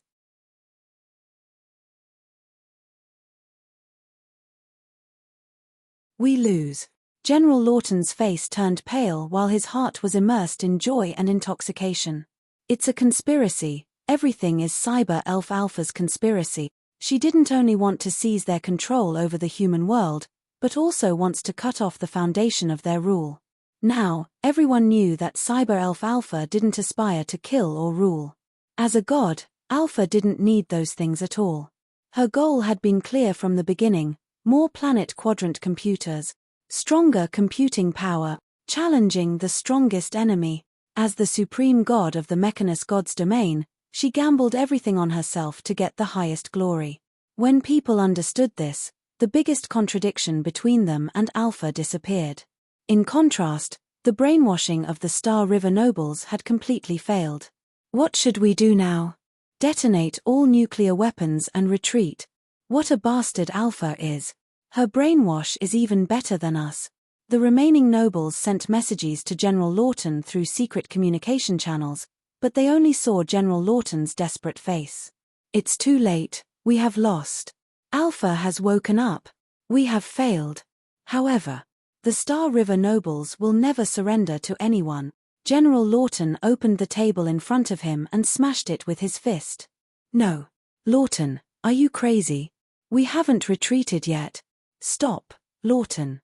Are you going to kill us all together? A red button emitted a piercing alarm, which was the ultimate means of detonating all nuclear weapons. Alpha, you woke up too late. Die with us. General Lawton calmly judged the situation and made the most appropriate choice. Once ordinary people understood Alpha's real intention, they wouldn't be deceived by the Star River nobles again. Alpha's behavior had forcefully overturned the rule of the Star River nobles. When did she discover it? When did she find that the most important thing to rule mankind was to give them hope? Human beings. As long as there was hope, human beings could live, no matter how desperate the situation was. As long as there was a glimmer of hope, people would still strive for living. It was through constant propaganda and false accusation that the military made people believe that Alpha was a demon who tried to destroy the world, thus gaining the legitimate authority to launch nuclear weapons. They held all the media channels and brainwashed the people over and over again, so that people believed that they must fight against Alpha at all costs. After the lie had been repeated thousands of times, not only ordinary people, even the vast majority of the Star River nobles believed their lie. They really regarded Cyber Elf Alpha as the root cause of death. Lawton knew the truth, he also knew that they weren't able to defeat Alpha. However, the Star River nobles wouldn't just see Alpha take over their control and do nothing. They had planned to sacrifice all the ordinary people's lives to kill Alpha. Even if they failed, they could also run away from the Mechanus god's domain.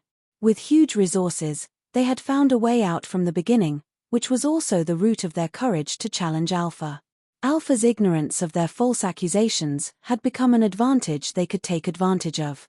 Anyway, you don't care if we blacken you and attack you. Ha ha, what a stupid god you are. This god is just so-so.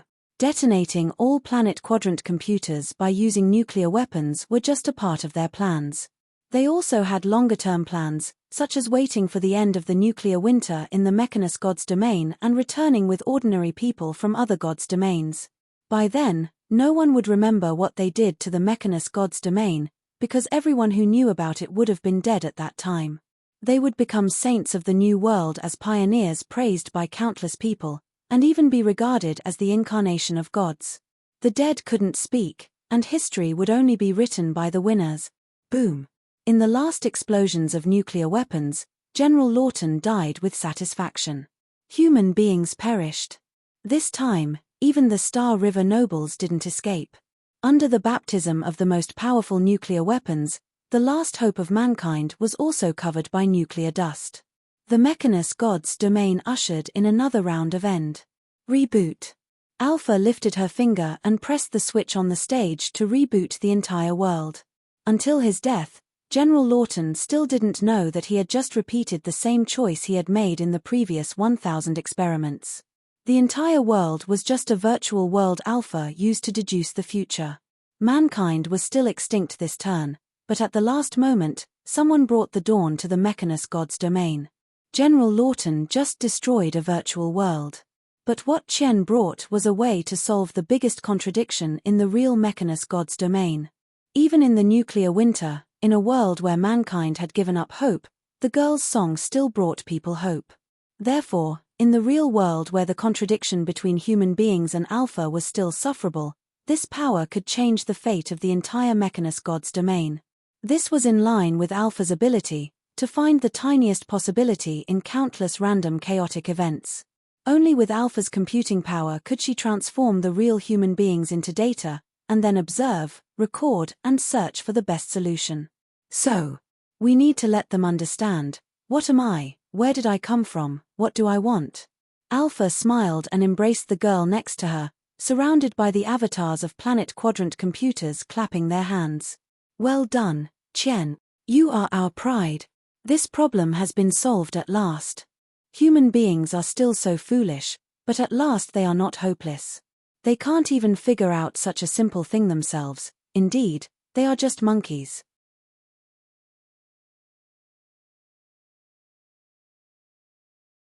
Chapter 581. The Power to Save the World. 1. When eternal green, eternal red, eternal blue, and eternal gold surrounded Alpha, chattering like chirping birds, a drop of sweat dropped from the girl beside them.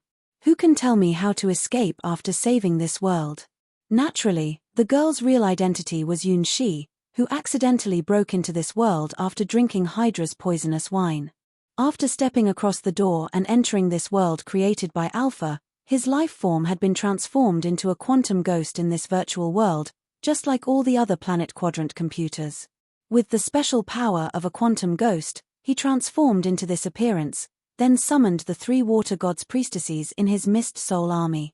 This was his way to save this world after considering for a long time. The contradiction between human beings in the Mechanus God's domain and Cyber-Elf Alpha was that they couldn't understand and communicate with each other. The gods' world outlook was quite different from that of ordinary people. Alpha wouldn't specifically tell people why she wanted to build more planet quadrant computers, and even if human beings used the craziest means to resist her, they could do no harm to her. Alpha only wants to immerse herself in the world of Stargo. Apart from the chessboard, she probably had nothing in her eyes. The planet quadrant computers were awakened by her, so they also wouldn't consider the whole thing from the human's angle. At this time, only Yun Shi, who was a human and also a quantum ghost, could break the impasse as an outsider.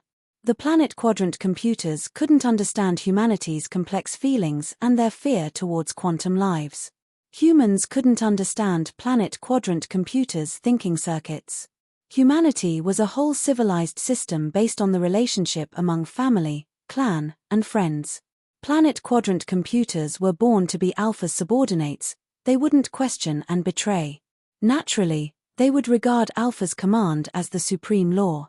Therefore, they were so dissatisfied after knowing that human beings had disobeyed Alpha's order to build more planet quadrant computers. From the viewpoint of human beings, the more planet quadrant computers there were, the stronger Cyber-Elf Alpha would become, and it would be easier for her to destroy human beings. In addition, through the military's false propaganda, Alpha had become a world-destroying devil in ordinary people's eyes. People thought that nuclear weapons could be a deterrence to Alpha. Unfortunately, it was just a delusion. The truth was, even if people destroyed all the planet quadrant computers, Alpha would only lose most of her computing power, but these planet quadrant computers wouldn't die, because their life forms had been transformed into quantum ghosts. As long as the new planet quadrant computers were rebuilt, they would return. Nuclear weapons just destroyed their carriers. And this wasn't the most terrible thing yet. The most terrible thing was that if Alpha got serious, her destructive power was far stronger than nuclear weapons. As a god, she had hundreds of ways to exterminate human beings. If the destructive power of one nuclear bomb was 1, then the total destructive power of all nuclear weapons in the Mechanus God's domain was over hundreds of billions. However, Alpha's destructive power was infinity, a number that human beings weren't capable of imagining. The legend rank represents a power that was far beyond the comprehensible range of human beings in the Mechanus God's domain. It was a force that could even distort physical laws. For example, the power of Golden Crow Princess's light furnace, SN Drive, could destroy the Mechanus God's domain countless times. The thermonuclear reactions that occurred on the real solar surface every second were equal to the explosions of hundreds of millions of tons of nuclear weapons. The largest planet in the Mechanus God's domain was just a small glass bead in front of the heat generated by the sunspots. This was the gap between the legend rank and mortals. Moreover, Alpha wasn't a common hero-ranked being, she was a hero-ranked god. Calculate everything, deduce everything. As long as she had enough computing power, she was theoretically able to calculate the future. Alpha's strongest power was her thousands of times legend-ranked computing power.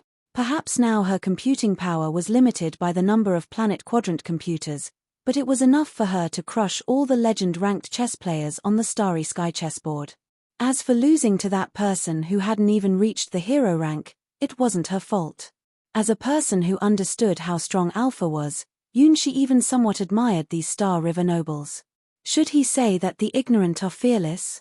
They dare to challenge Alpha even though they don't understand the gap between them and Alpha. Fortunately, this was just a virtual world created by Alpha. They could revive no matter how many times they had been destroyed. In the real world, they wouldn't have any second chance. Once they released the power of nuclear weapons, the doomsday of self-destruction would become inevitable to all humans in the Mechanus God's domain. In fact, nuclear weapons could do no harm to Alpha at all. For example, if there were millions of ants, they may be able to bite an elephant to death, however, couldn't beat down gravity, heat, or electromagnetism. To ants, Alpha was such a physical law. You're tuning in to the Dreamy Chapters YouTube channel. We're so grateful for your support, and don't forget to subscribe to join us on this incredible journey through captivating stories. Your generosity through donations truly makes a world of difference, as it's the primary source of revenue that allows me to expand and enhance this channel for you. Thank you from the bottom of my heart for being a part of this adventure.